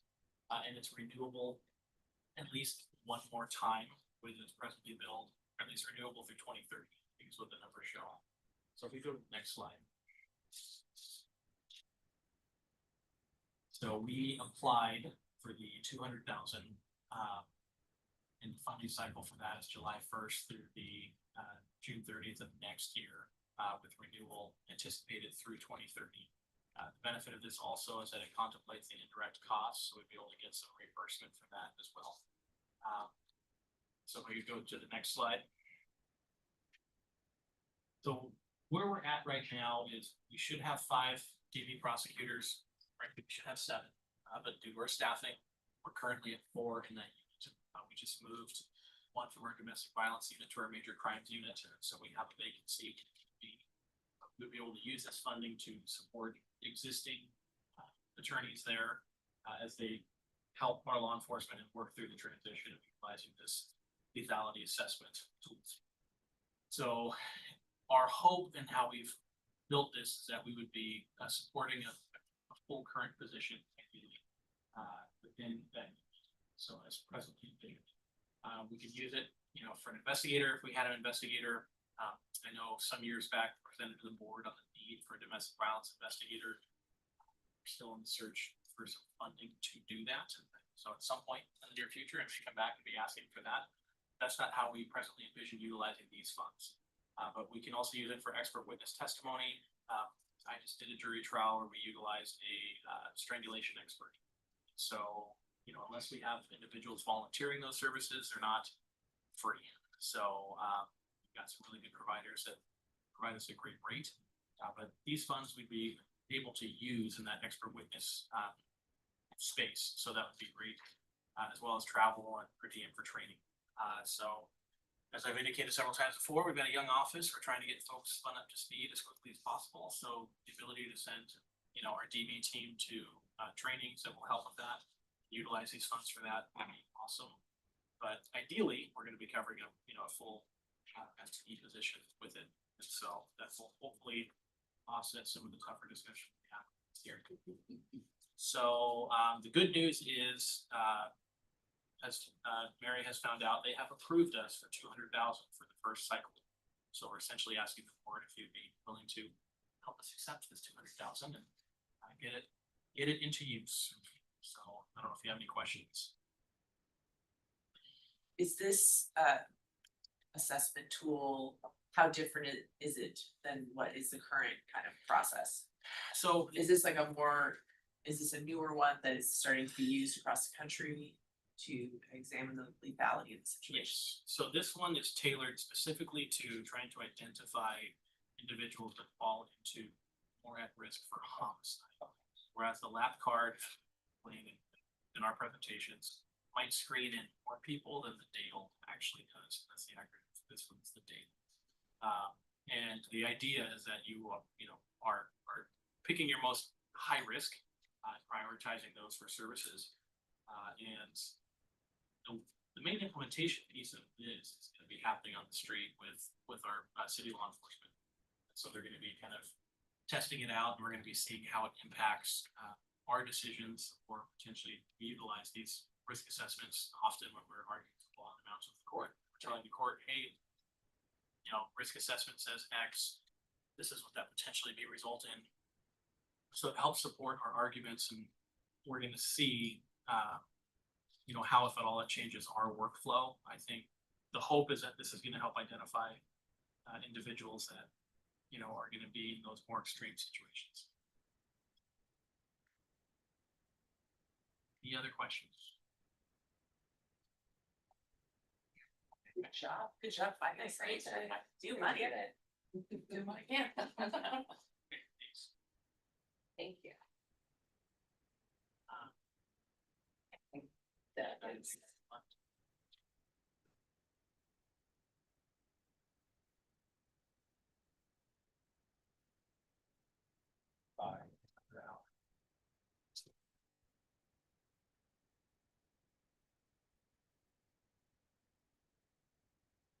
Okay, good. Just go ahead and we're ready for you. Great. Thank you. Yeah.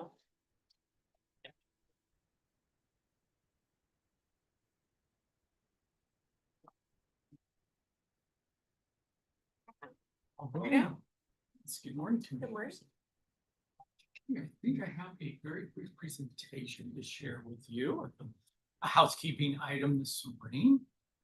And related to our John Shields Park enhancements there. I thought I would start just with a quick kind of reminder and update on project status. So this is, you may recall, we have a partnership in place with Spokane City Parks, and we collaborated on a grant that was secured that will benefit both John Shields Park and Camp County Park. Next slide, please.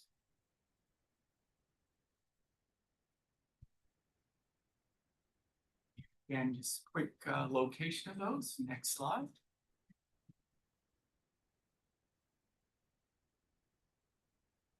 And a recap of the improvements we're looking at that are to be completed at John Shields Park. Some enhanced parking lot, pathways, adaptive trail fencing, kiosk signage, landscape. Next slide, please. And a recap of those improvements identified for Camp County Park there, the trailhead. The grant elements we've highlighted in both of these slides, and the restroom improvements, fencing, parking, landscaping. Next slide, please. Before you go, yes, can you back up? So the crossing there at Upriver Drive, is that a controlled crossing or is that just a painted asphalt? I believe it will be controlled. I don't know if it's as simple as like the flashing yellow lights, but I think there is some form of lighting, and I'm happy to clarify with. Is it in the street or is it above overhead? I will find out. Okay. I'll have to ask. Yeah, I'm happy to verify that. Thank you.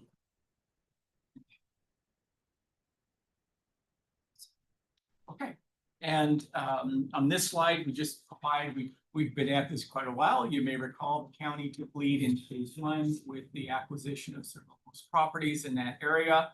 And then we began on this project back in 2022 with pursuing the cooperative grant, the interlocal agreement in 23.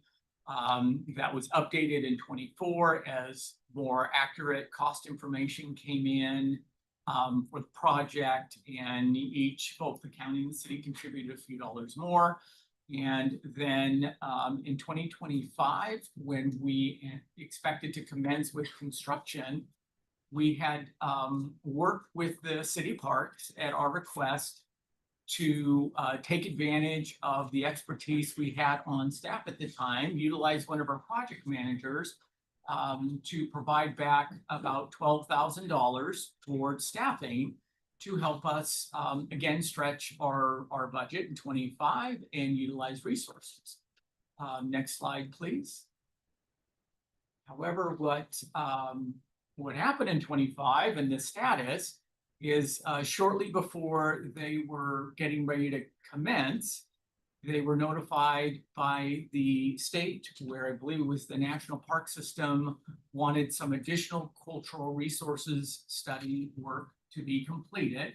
I think initially they thought that might take a few months and would be able to be addressed. And ultimately, there ended up being a significant amount of additional study and work that has been done, and so it delayed the start of the project, which, and they focused on that. And when we entered that agreement back in 25, that amendment to add the staffing, the city parks had not executed that. I think they were focused on the cultural resource study. And so if we fast forward, they are now looking at a projected start date, having completed that work. They're in the final approvals. They're looking to commence with the project now here in August of this year. Next slide, please. And I am here asking that we simply repeal the latest resolution where we added in that 12,000 for project management services, as we no longer have our project manager. We no longer have either of our project managers. One we eliminated as part of the budget this year, and the second one has left us for another opportunity. And we'll be looking at that very carefully as we work on our 27 budget. But pending that, we're simply not in a position to provide that project management services. And since we certainly would have been in 25, but with the delay, we no longer are. And with this simple rescission, we can clean up. We've been waiting for a long time, as Gina knows, to clean this up. And the city is fully staffed and ready to manage the project. And we'll just default to the agreement that is in place that absolutely lines all of that out. So this is, again, from a housekeeping standpoint, by rescinding this, we will no longer be obligated to provide that project management services, and it's clean and it will be up and running. Next slide, please. I think that's it. So if the board is comfortable with that, we'll look to bring this before a legislative meeting to rescind it. And again, it will be right on track. The project should commence here in August, and we'll just have everything cleaned up in terms of agreements and paperwork, and the agreements in place will fully function and execute the project. Makes sense. Yeah, Thank you. that's it. Happy to answer any other questions. What is the timeline then to get the project? They are looking to start. We got delayed. Yes, the latest start date that they're projecting is on or about August 3rd. For the project. So I think they are expecting to be done before the end of the calendar year if everything goes as planned. So they can get the work done even as we get into the cold weather. They're hopeful that with the August start, and certainly we'll monitor that as construction can provide some surprises along the way. So, but I know they're very excited and anxious to proceed with the project. I know they have worked diligently on that additional study. There was a lot of good work there. It was something that, again, anyone on lead would have run into that ultimately, and they've done a great job working through it. So we feel really good about the product that's coming, and we'll be looking forward to that. Okay. Thank you very much. Good time. Working Brittany.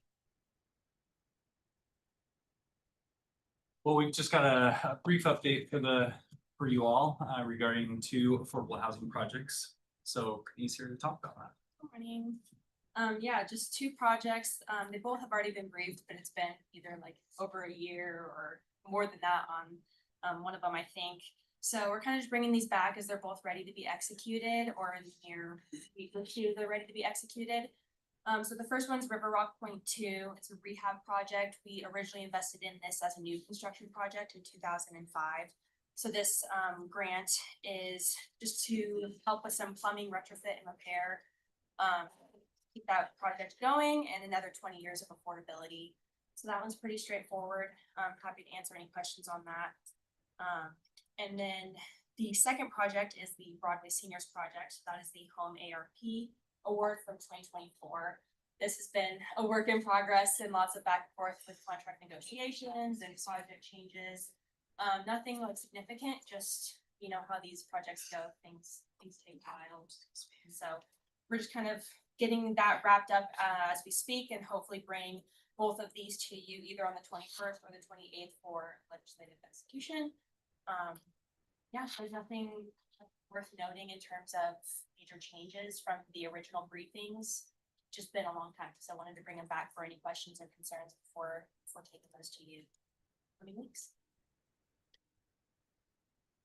So the Broadway is a the Broadway senior home project, that's a new build, right? That we contributed to, and I'm assuming they have a whole bunch of different funding sources. Is that gonna move forward with, they moving forward with actual building? Yeah, so they're ready to close actually 6:30, so we're backdating that contract just a little bit. Just to make sure that it lines up with their timelines, but they're ready to go. We just have some really minor, just kind of more grammatical with little tiny itty bitty things with the contract, but they're ready to roll with that. It's at the secrets. I believe 60 minutes. Great. Yeah, and that one is a period of affordability with 30 years compared to the original one. And we're on Broadway again. So Broadway, it's 8001 East Broadway, Spokane Valley, so it's your district. Do you know exactly the cost? Yeah, I know it's Yeah, it's it's out over by west. Centennial.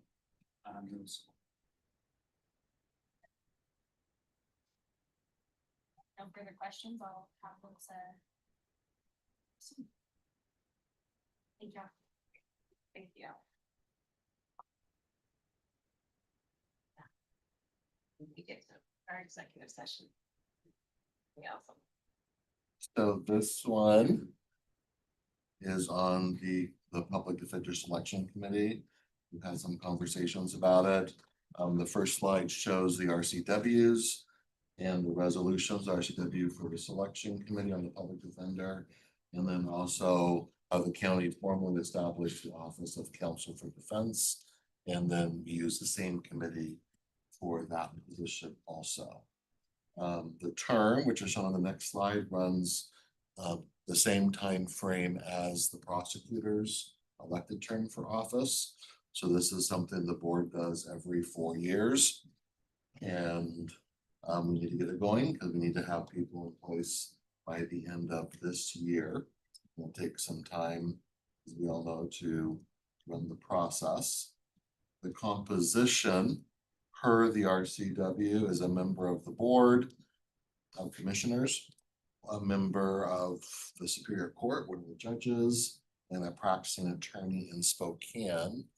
The names that have been talked about, and I believe everyone has agreed to serve, is Commissioner Kearns, the vice chair of the board here, Nancy Isserlis, who is a local attorney in Spokane, and then Superior Court current presiding judge, Tony Hazel. So those would be the 3 people who would be the selection committee, run the process, do the interviews, make a recommendation. And if everyone is okay with that, the next steps would be to put this on the agenda for approval and then start the actual process of engaging interested applicants. I would just say, historically, it's been the chair of the Board of County Commissioners, but since I am not going to be returning as a county commissioner, Vice chair. we're having the vice chair. And I assume Noel and HR will be happy to help with the actual recruitment process for this through them. Everybody's good with that, we'll put it on next week's agenda then. Thank you.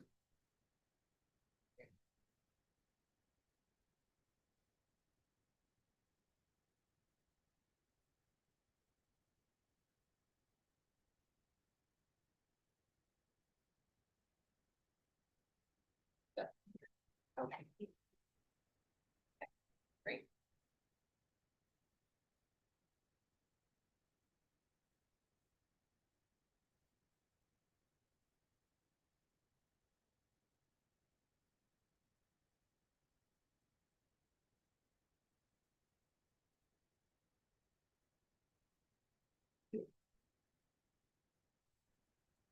Here's Justin, yes, we were behind schedule and now we're ahead of schedule. Yeah. So, there you go.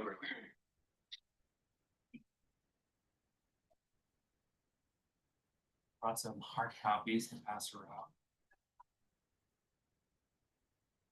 In color. Color printing budget. This year. Good. It's beautiful. Yeah. Next might be gray and white, only one. Pretty. What you said? I'd be gray and white, versus black and white next year, there's money. Yes. Just the use hand motions, not here. Print anything. So good morning, commissioners. We've got two items to update today. Normally we would send this out. But again, last year, we had requested commissioners to come back and actually present our annual report. That's why we're bringing it forward now. We're gonna do some highlights, obviously. It is 23 pages, shorter than last year and previous years. So we're condensing, but most of it will be for you to purview at a later point. But we did want to highlight some of the benefits, especially as we've been talking about regionally, a lot of different efforts, not only with the safety health and task force, but projects for the opioid response, behavioral health needs in the community. So we're going to highlight some of those areas that we touched on, but there's also quite a bit of work that we do, community inclusion, employment support for developmental disabilities, and then direct treatment services.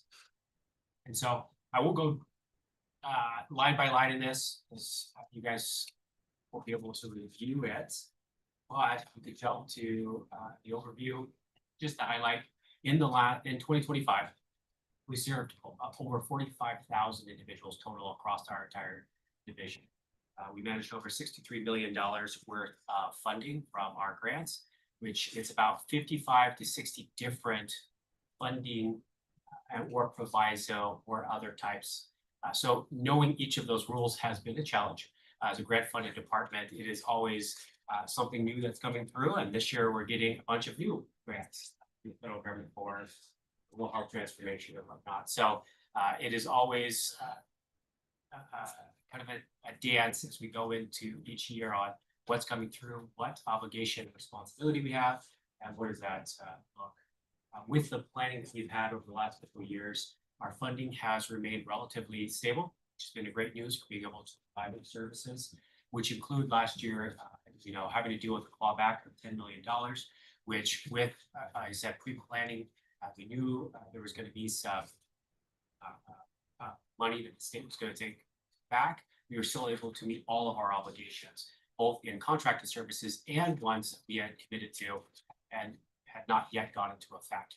So 2025 mark, uncertainty in the beginning when the money was clawed back, but at the same time provided for certainty to our providers when we were able to commit to that funding. That same level of engagement went into planning for 2027, or will be going into planning for 2027 and for 2026. So it guided us to for this year to managing all of those same contracts, carrying it over. We anticipate the same level of service coverage and management as we did in 2025. Actually, a level of expansion with the 1813 and the crisis stabilization services. So excellent work on our team on that for providing those. Jumping into just quickly on CARES, there's 640 individuals provided a service which were direct. So this is our direct treatment that's enrolled, responsible, therapeutic, and housing support services. Served over 640 adults. CARES division doesn't serve youth, only serves adults. And the reason for that is just scope, responsibility. Expanding that out is challenging and cost prohibitive at this point. It is always something we're looking to explore, but adding on additional services puts us in a position of additional responsibility. So at this point, our scope is really severe and persistently mentally ill individuals coming out of Eastern State Hospital and needing housing support. And that's where our CARES teams focus. So that's comprised of about 9,500 services. It does not include all the other contacts they have for like housing support and engagement.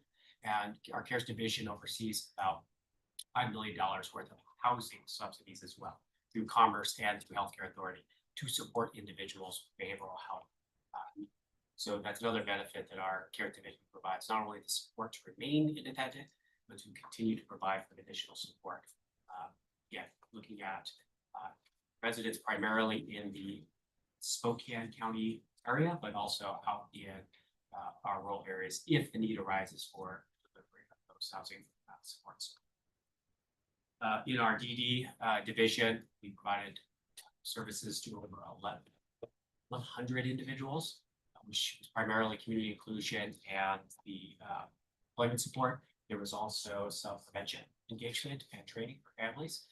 And then this year, we're expanding out to other communities, provide engagement and education. So a lot of those pieces really are ensuring that individuals with intellectual developmental disabilities are part of the community and have the ability to be members where there is direct engagement with all businesses and other organizations that could benefit that partnership. Over 9,400 services provided as well. And then, of course, our ASO division is where most of the behavioral health services funding are provided. And this one marks the biggest of our contract responsibility with the state, as well as with contracts from DSHS and with Commerce, as in addition to oversees all of the local mental health sales tax and millage funds and other local dollars that we got programming.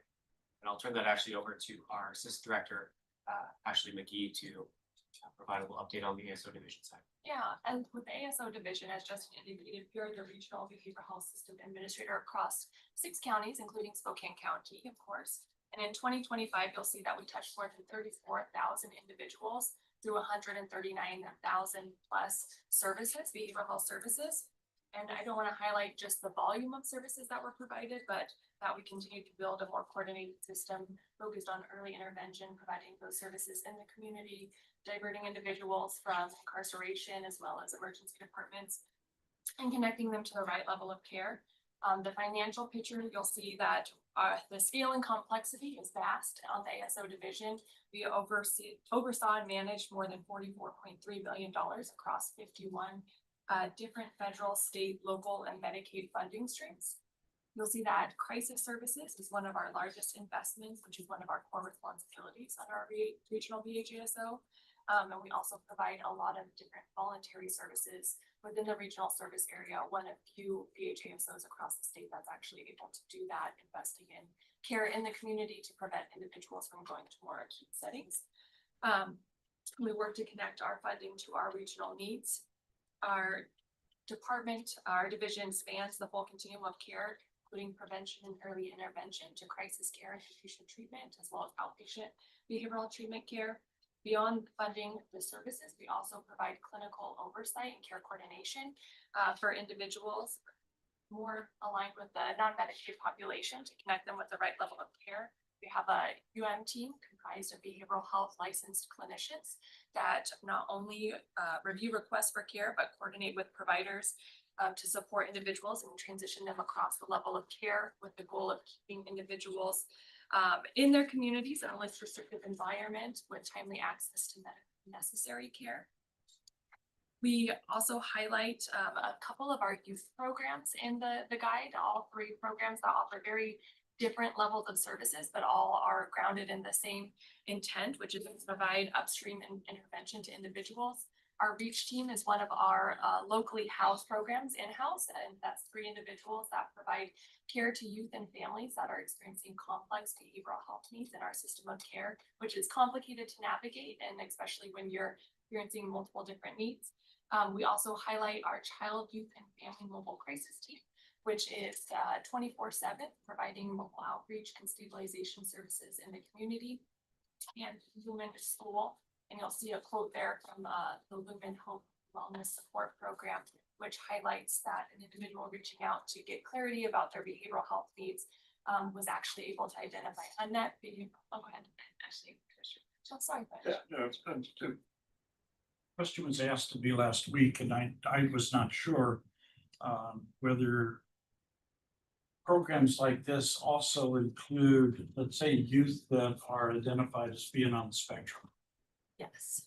So it does include those. Correct, yes. We Okay. actually just hosted our regional annual crisis forum, and that was a big topic of discussion of a need that we see across our 6-county region is individuals with intellectual developmental, primarily autism diagnoses, having behavioral health needs, and kind of how are we supporting those individuals in crisis. A lot of those individuals are usually connected with services, but our crisis teams are often intervening and helping that coordination between existing services and the needs identified. So the parent in this situation had a child that was intellectually advanced, socially retarded.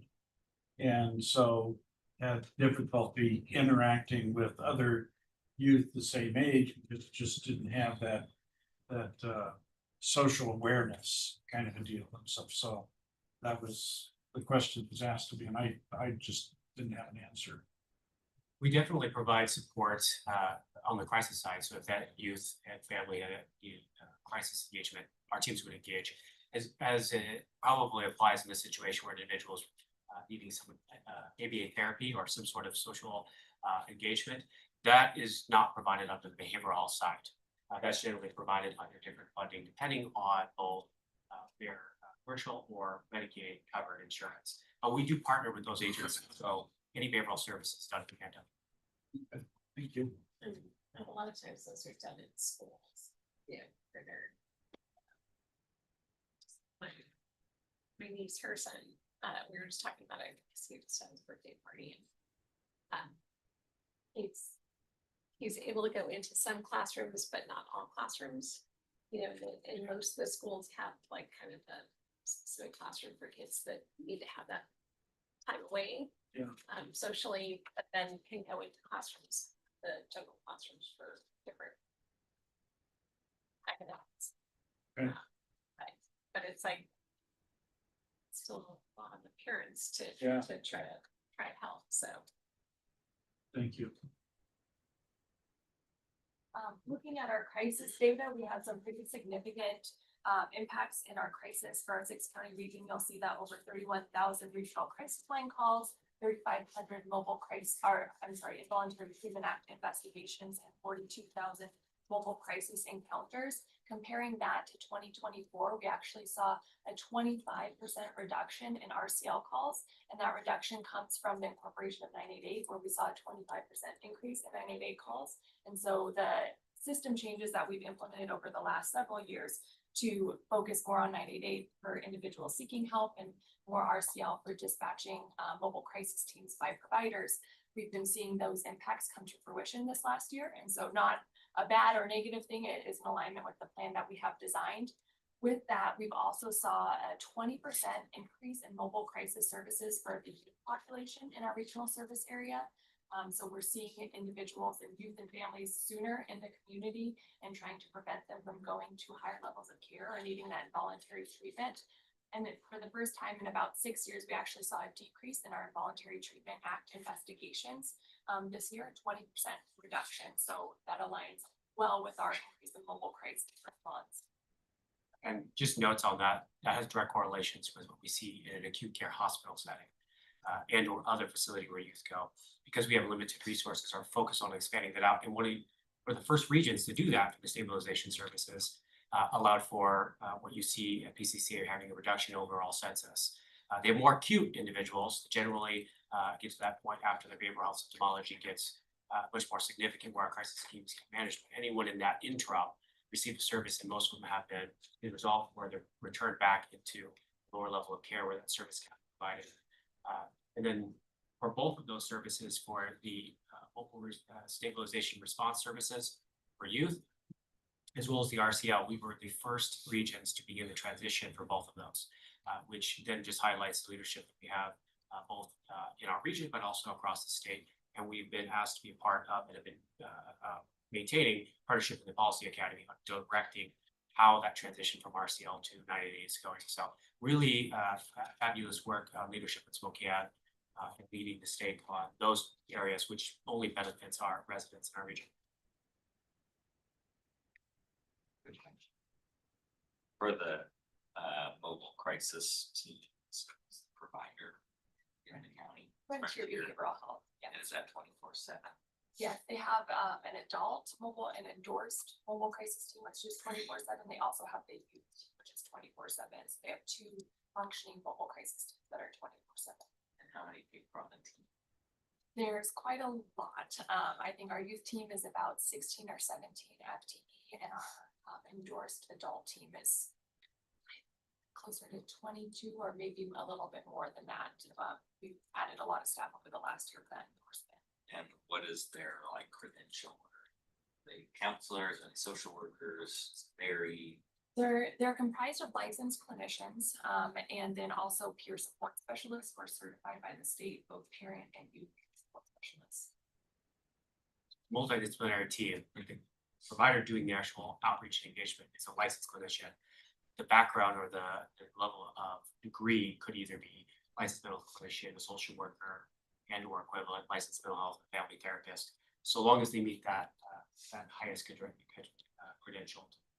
You can also be the new designation of the behavioral health support specialist that's also eligible to be that mobile crisis response. that's they created. Correct, yes. So we're just looking at the data sheet here. You said that it shows there's so the ITA investigations went down. And you said that the crisis line calls went down because more people are calling 998. Is that correct? 988, yeah. So do you have those numbers on this sheet? We Or- don't have them. This Oh, is just 2025. I'd be happy to send along kind of our data sheet that compares 2024 to 2025. So That's always good for context. So in our annual report, we did it all collective. We actually have separate dashboards for all of that, which is a little too much. It's a lot. And we had to pare it down, which is what I was asked. So Right. we could definitely provide that. We have every quarter as well as every month.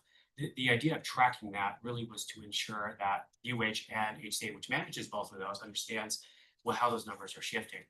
Because it's all integrated within FBH, the local agency still responds to all of those, even if they are 98 staff, they're still FBH staff. So within the agency, we're the only region that has this vertically integrated at this point.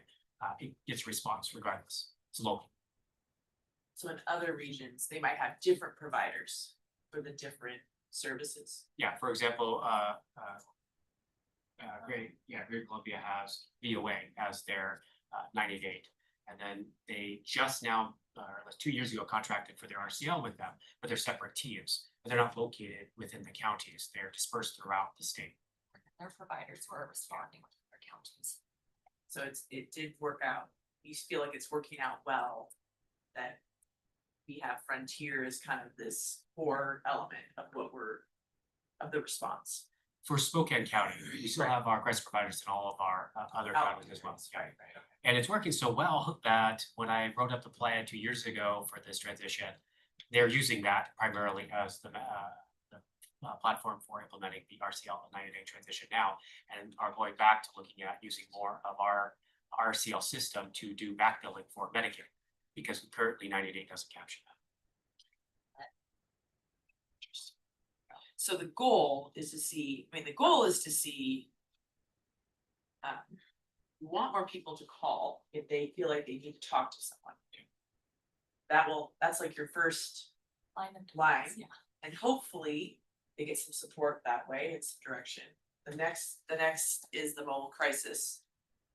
So going and trying to diffuse the situation and get resources, and then you really wanna see the ITAs go down, 'cause that's like the most extreme. Okay, all right. And that fits in alignment with the plan on the next page, kind of the someone to call, someone to respond, and a safe place to go. That's, moved right in with our initiative of the CAP Center to have a place for people to go to keep that service as well. And that was the reason why we pushed so hard for that, worked with Mike to get this up and running, is now we have a full continuum that's locally here. And there is no wrong door. Once they call, agencies are all connected and the individual can receive it at any given point. And then For adults. Correct. That's a good clarifying point. For youth, they can still get connected. The place to go has always been a challenge. But we had an interesting conversation about that this week too, about is the need for a youth facility truly, is that really the point for all of our regions? Because there are certain facilities, youth facilities, that can't maintain census. So the question is, at the existing level of service being provided, is that the right inpatient need, or is it something else? That's something we're still evaluating. And then lastly, or I guess not lastly. But Oh, yeah. one on the crisis team, so you don't have to hear the VCR, right? Yeah, and so are those the same thing as crisis teams are designated as the VCR, is that different? No, I would say Is in there our, more that they do yeah. other than in that function? Spokane, we have a specific DCR team. They also provide mobile crisis, and some of the services they are providing might be mobile crisis and not at the ITA level. They might not be serving notice of rights. But we have a specific team for DCRs, whereas our mobile crisis teams that don't have DCRs on them. So the DCRs are really assessing that involuntary piece, whether that's called for, but mobile crisis teams have a wider range of work they do. All DCRs are mobile crisis responders, but not all mobile crisis responders are. Perfect. Great way to hit it. Thank you. And then we also highlight on here our diversion, deflection, and re-entry team, which is again also in-house, a team member team that we have.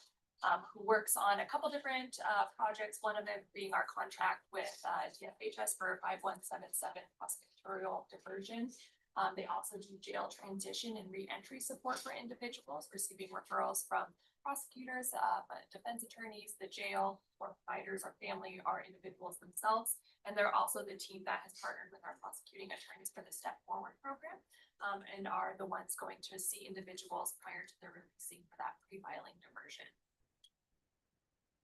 And they also work directly with President's Group, the Step Forward program as well. Right.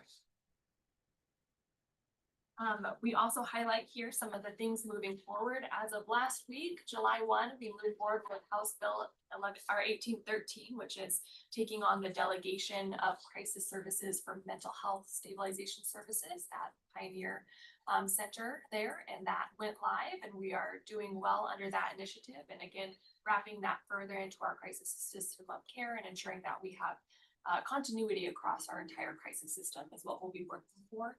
Obviously, the PATH Diversion and Recovery Center is a huge initiative that we're continuing to move forward in combination with Mike Sparber and his team. And our STAT program ended over the last year. It's continuing strong, serving individuals in our community. Served by staff. I apologize, but I'm happy to get that to you. You wanted to cover it over? Yes, I think we already, I gave it in this briefing, so just as a quick review, all the programs that we in our phase 1, 2, and 3 are on track.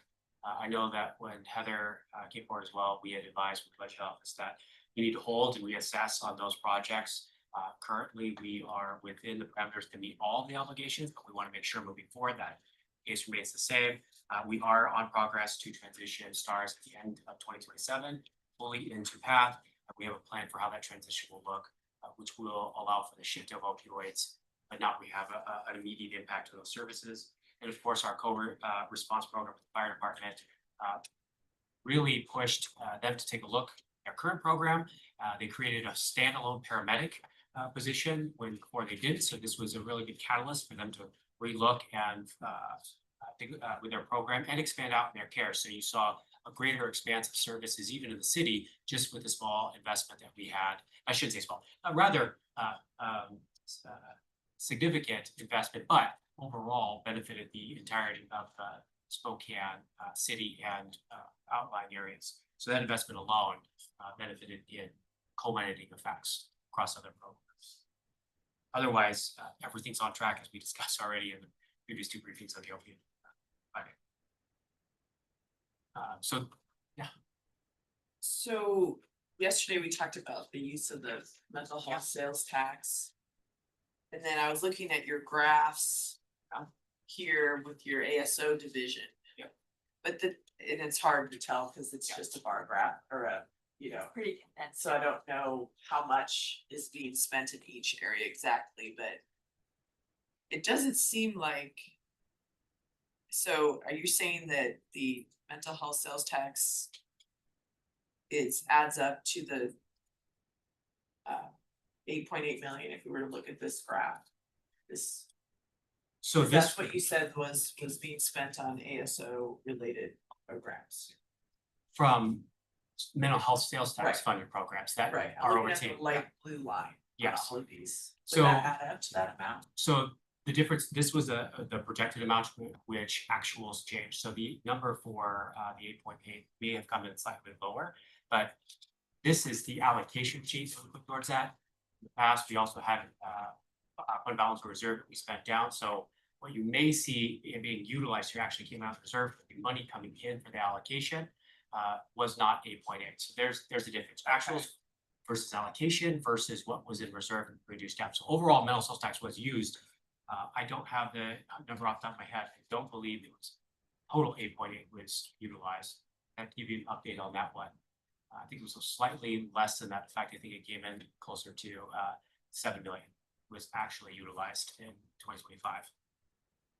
But that came out of the reserve amount that was sitting aside of the account, not out of the 2026 allocation.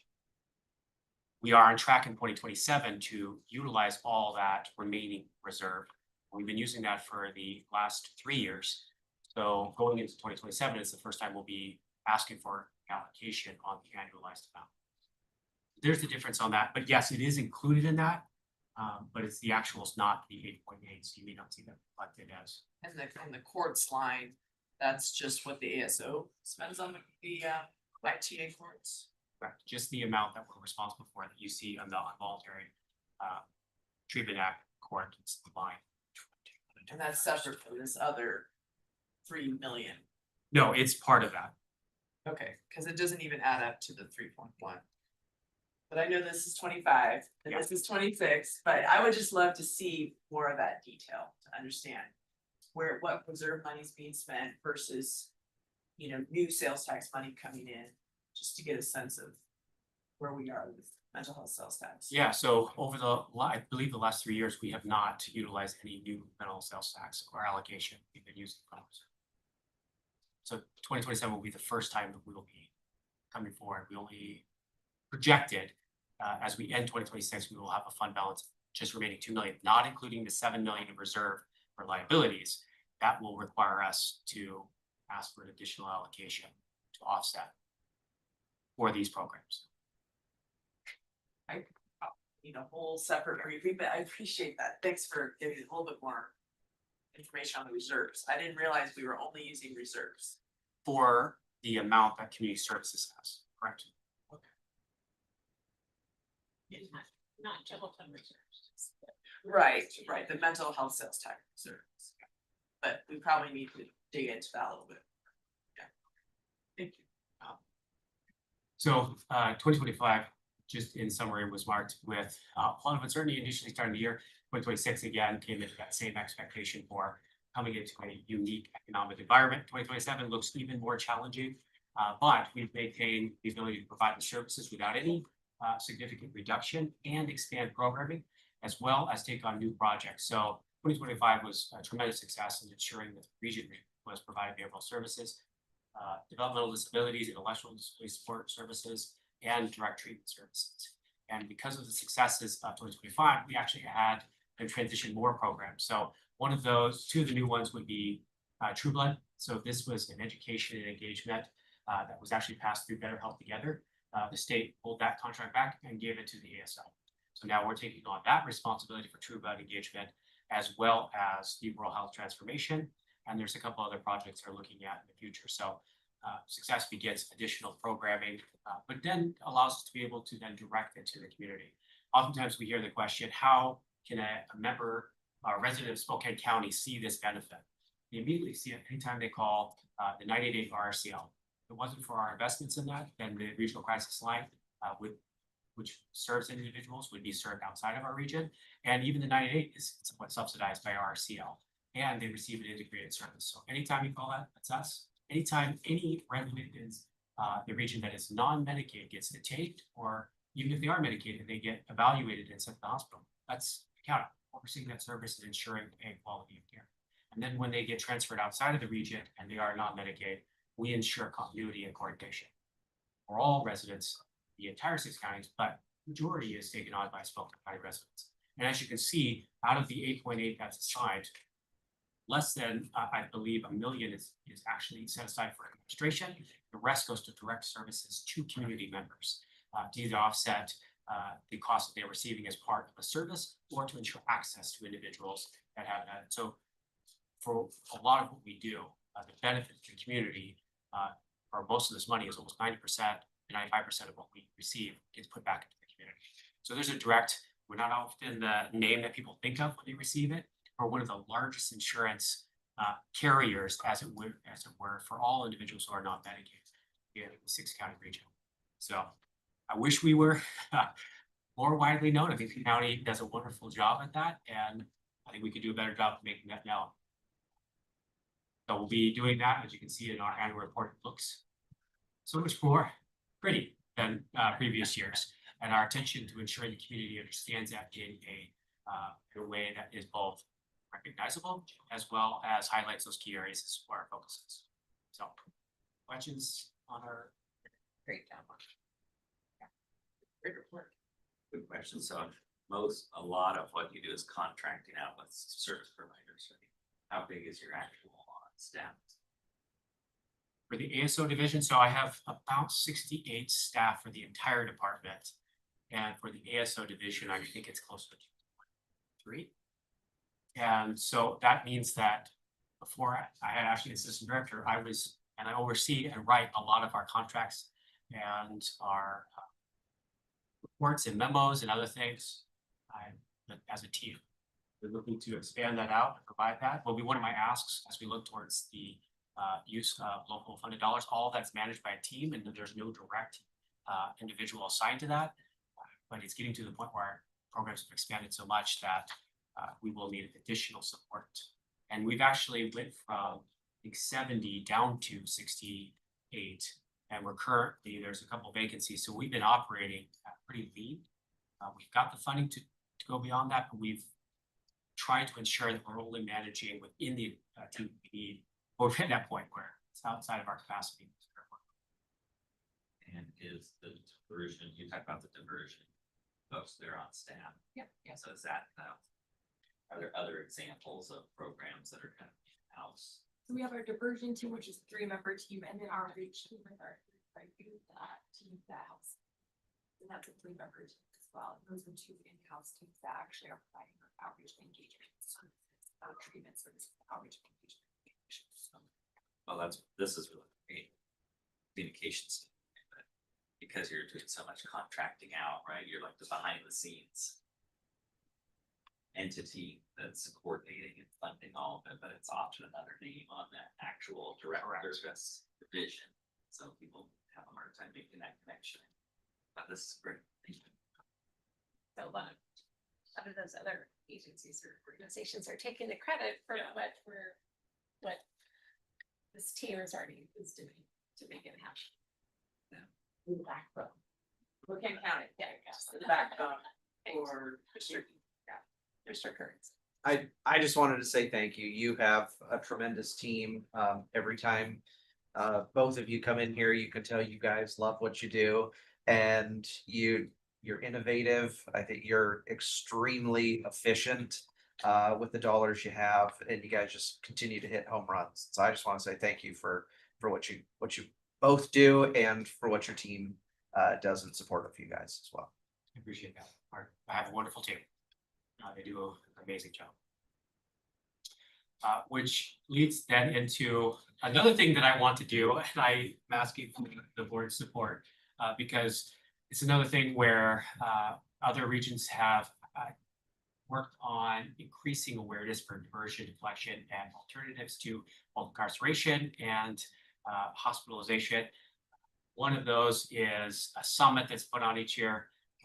2 other regions have done that in partnership, and this year it's kind of coming around to, we need something in Eastern Washington, and having someone else host it was not something I can always just let slide without us taking at least some sort of leadership in that. So one of our asks is actually going to be to take a lead point in putting forward this summit for 2027. The planning needs to be in 2026. So I'll turn over to Ashley to give a brief update.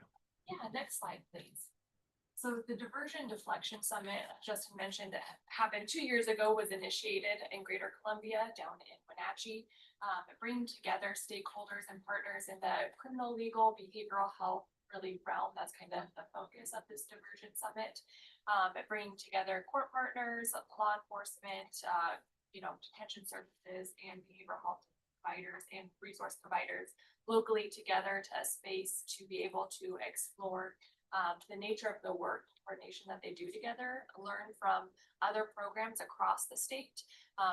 It was housed in Wenatchee 2 years ago, and then it was over in Great Rivers on the west side this last year. And it's about 300 to 350 to 400 participants each year. A lot of interest, again, highlighting key programs and how they're doing and approaching innovative ways to provide that intersection point to get earlier intervention and connection to individuals to the right care at the right level without having to have them go through other systems. Really truly bringing together those disparate partners that we've all talked about is a challenge, both in the Safe and Healthy Task Force, it's communication and engagement. So taking first responders, law enforcement, hospital organizations, behavioral providers, all in one group and saying, how can we improve? Where has this been working? And how can we do this better? And as well, jail and detention facilities, which play a critical role as well. So by hosting this in our region, we not only provide for the ability to have this conversation in Eastern Washington, but lead some of the direction on how this conversation goes. And next slide tells you a little bit about kind of who typically attends those and what some of those focus areas are. So you can see a lot of different individuals involved in that. This last year, a lot of our contractors, state staff, legislatures, staff were at the D&D conference over on the west side of the state and being able to have focus areas centered on a lot of the conversations that we're having already locally in our community. Something that we wanted to help be at the forefront of bringing that conversation into the community. Yeah. I think it's great. I'm just gonna ask if we have the capacity to doing something like this, or is there somebody else that can help plan as well across the state? I would love to say that additional support would be great, but I don't know if I could not be involved in ensuring that it does. So what I will say is this, I do think that our team has the capacity, but it wouldn't just be us. We would be looking to partner with other individuals, not only for funding, but for support. This has to be a collaborative effort. So we've reached across to other ASOs in Eastern Washington who may want to be a part of it. They've expressed some interest, but we said we still need to discuss if this is a possibility with Spokane County meeting. So I believe so. That's great. Do you have the funds to do that? How would you pay for something? So we have a couple different funds that could be utilized. Some of it having to do with our diversion funding and jail diversion funding. Some from the DSHS funding that we currently receive for our 5177. But overall, our RNP and our GSF flexible funds could be used for this as well. So it would be a combination, and yes, there is available funding for this purpose. In fact, the True Blood dollars that we receive, which is per education, highlights this as one avenue that it can be utilized. And so we actually said, if we were to host something, the state said, yeah, that would work. So there's availability in that as well. I would encourage you to reach out to Visit Spokane and see if they have any resources as far as planning an event. Is that good? You say over 300 people? Yeah. Usually 10. I mean, if it's a 2-day thing, that's going to be hotel room nights. I'm sure they would certainly want to provide some level of assistance in organizing or planning. They can help you out with, I'm sure. Excellent. And I was just thinking, coming off of the Safe and Healthy Task Force work, I know it's not exactly all aligned, but a lot of it is aligned with, I can imagine there'll be a lot of the participants that would want to attend this conference that were involved with that task force, and there were some funders and stuff that maybe want to help fund, the conference. So just Also thinking of panels, Yeah. how to do collaborative work and engage. collaborative work. Yes. So yeah, there's different various avenues. But that was just where my thought was, that there might be some folks involved with that might be interested in being sponsors. Yeah. Excellent. Thank you. But I hear no concerns with it, so. Great. Excellent. Great. All right. Thank you you very all. much. Great job. Okay. Are there any miscellaneous, because I know we've got a couple of executive sessions. One question, if you don't mind.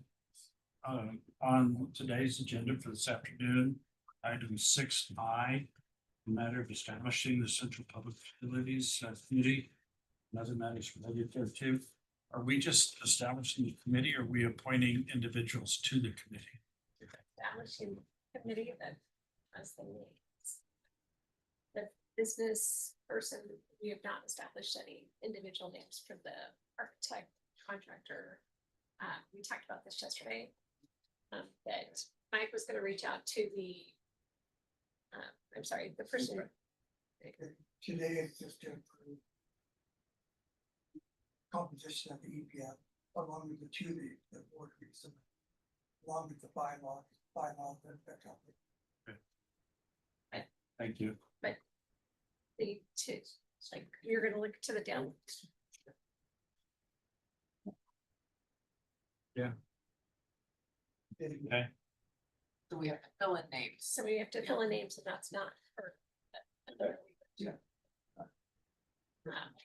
We're. Reach out to downtown Square partnership for kind of that business. Real estate. And then We had a long discussion about architects too we were, yesterday. so we were looking at. You may know a few. Yeah, the No, owners, you. but we're looking at who the gentleman who's the owner's rep. Yeah. Pass it right now, just as, it provides some. So if you've got other names, then talk to Mike and. We'll talk. And then yesterday I was traveling back home. And but on your agenda, you had the recommendation from the steering committee. And so It was before you got here. Okay. Yeah. so I was just curious as to what the outcome of that was, and if I can be briefed out, other words, after the meeting and stuff, but I just wanted to catch up to whatever the conversation was yesterday, because I know that we had a lot of conversation about it at the steering committee in terms of it's a couple of individual communities where they just didn't want to do any extra work, and there was a way to accomplish that without having to stay with the housing model as opposed to the population and stuff. So I was just curious as to what the conversation was. So if somebody could catch me up to that, that would be great. The presentation from Scott Chesney was essentially just what the vote was, that it was to use the housing unit allocation as opposed to the population. And that would go on, I think, next week's agenda for adoption. That was what the presentation was, just what happened at the meeting. And then he was asking that move forward to the agenda. So the compromise between the housing and population. Sorry, what was that, Gina? I think we have to receive it first, then we would consider it on the 21st agenda. Oh, okay. At July 14 and 21. Two-step process. So there was either or, and then there was a compromise position. And so was there conversation about the compromise position, or was it I asked either or? I asked him about the compromise that he had presented to us 3 weeks ago or so-ish, and I asked him, I said, why was that not presented at the steering committee? I thought that it was going to be. And he said it was because the PTAC committee felt that was not an acceptable compromise. Well, that's why it was not presented to the steering committee. And why are we allowing PTAC to set policy? I mean, this is the most bizarre situation where you've got the Indians determining how the chiefs are gonna act. I mean, this is bizarre. And here we are at the 11th hour, and we got staff dictating to us how we're gonna act. This is wrong. This is backwards. I wasn't at that part of the meeting yesterday, so I don't know if I meant. I thought there was a little bit more to his response, but I don't remember. I thought he said that it went to PTAC and PTAC didn't support it. I thought that's what I heard. That's what I remember him saying. I didn't think he went into a deep discussion on it. Okay. And I did ask, are we required to accept the recommendation of the steering committee? The answer, well, The answer is no. the answer was no. The Board of County Commissioners is the final decision maker. You were saying you have to You set a guys have my record. analysis on this issue. Happy to discuss it.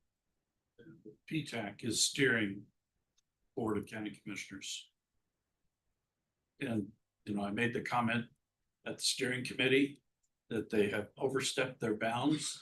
They're making policy decisions and they have no authority to make.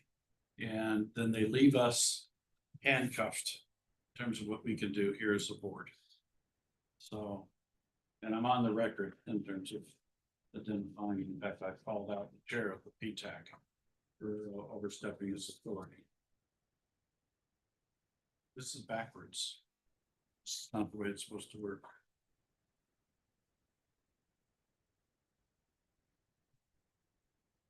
Is there any other miscellaneous items? Okay.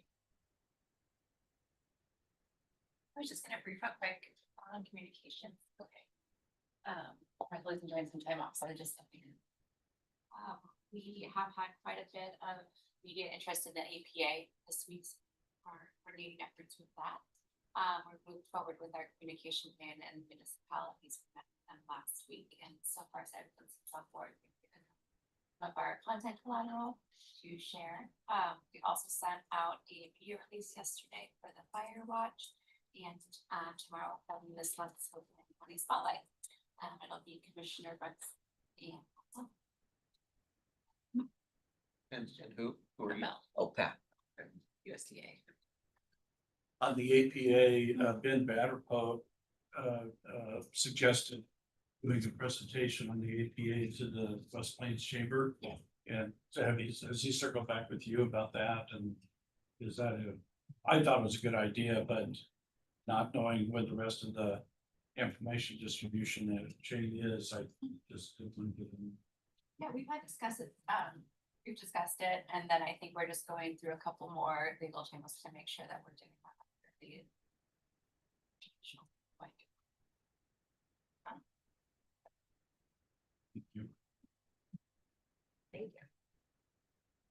Thank you. One executive session item today. It is pending and potential litigation under RCW 4230.10 section 1I. No action, 10 minutes. Jeff McMorris, Matt Folsom, Wes Zitkow, Heather Arnold, Victor. We had to, but we're gonna bump one to next week because someone isn't here that we want to be here. So one. So no executive session. So we're gonna go into executive session, just stated, no actions anticipates at the end of that executive session that should take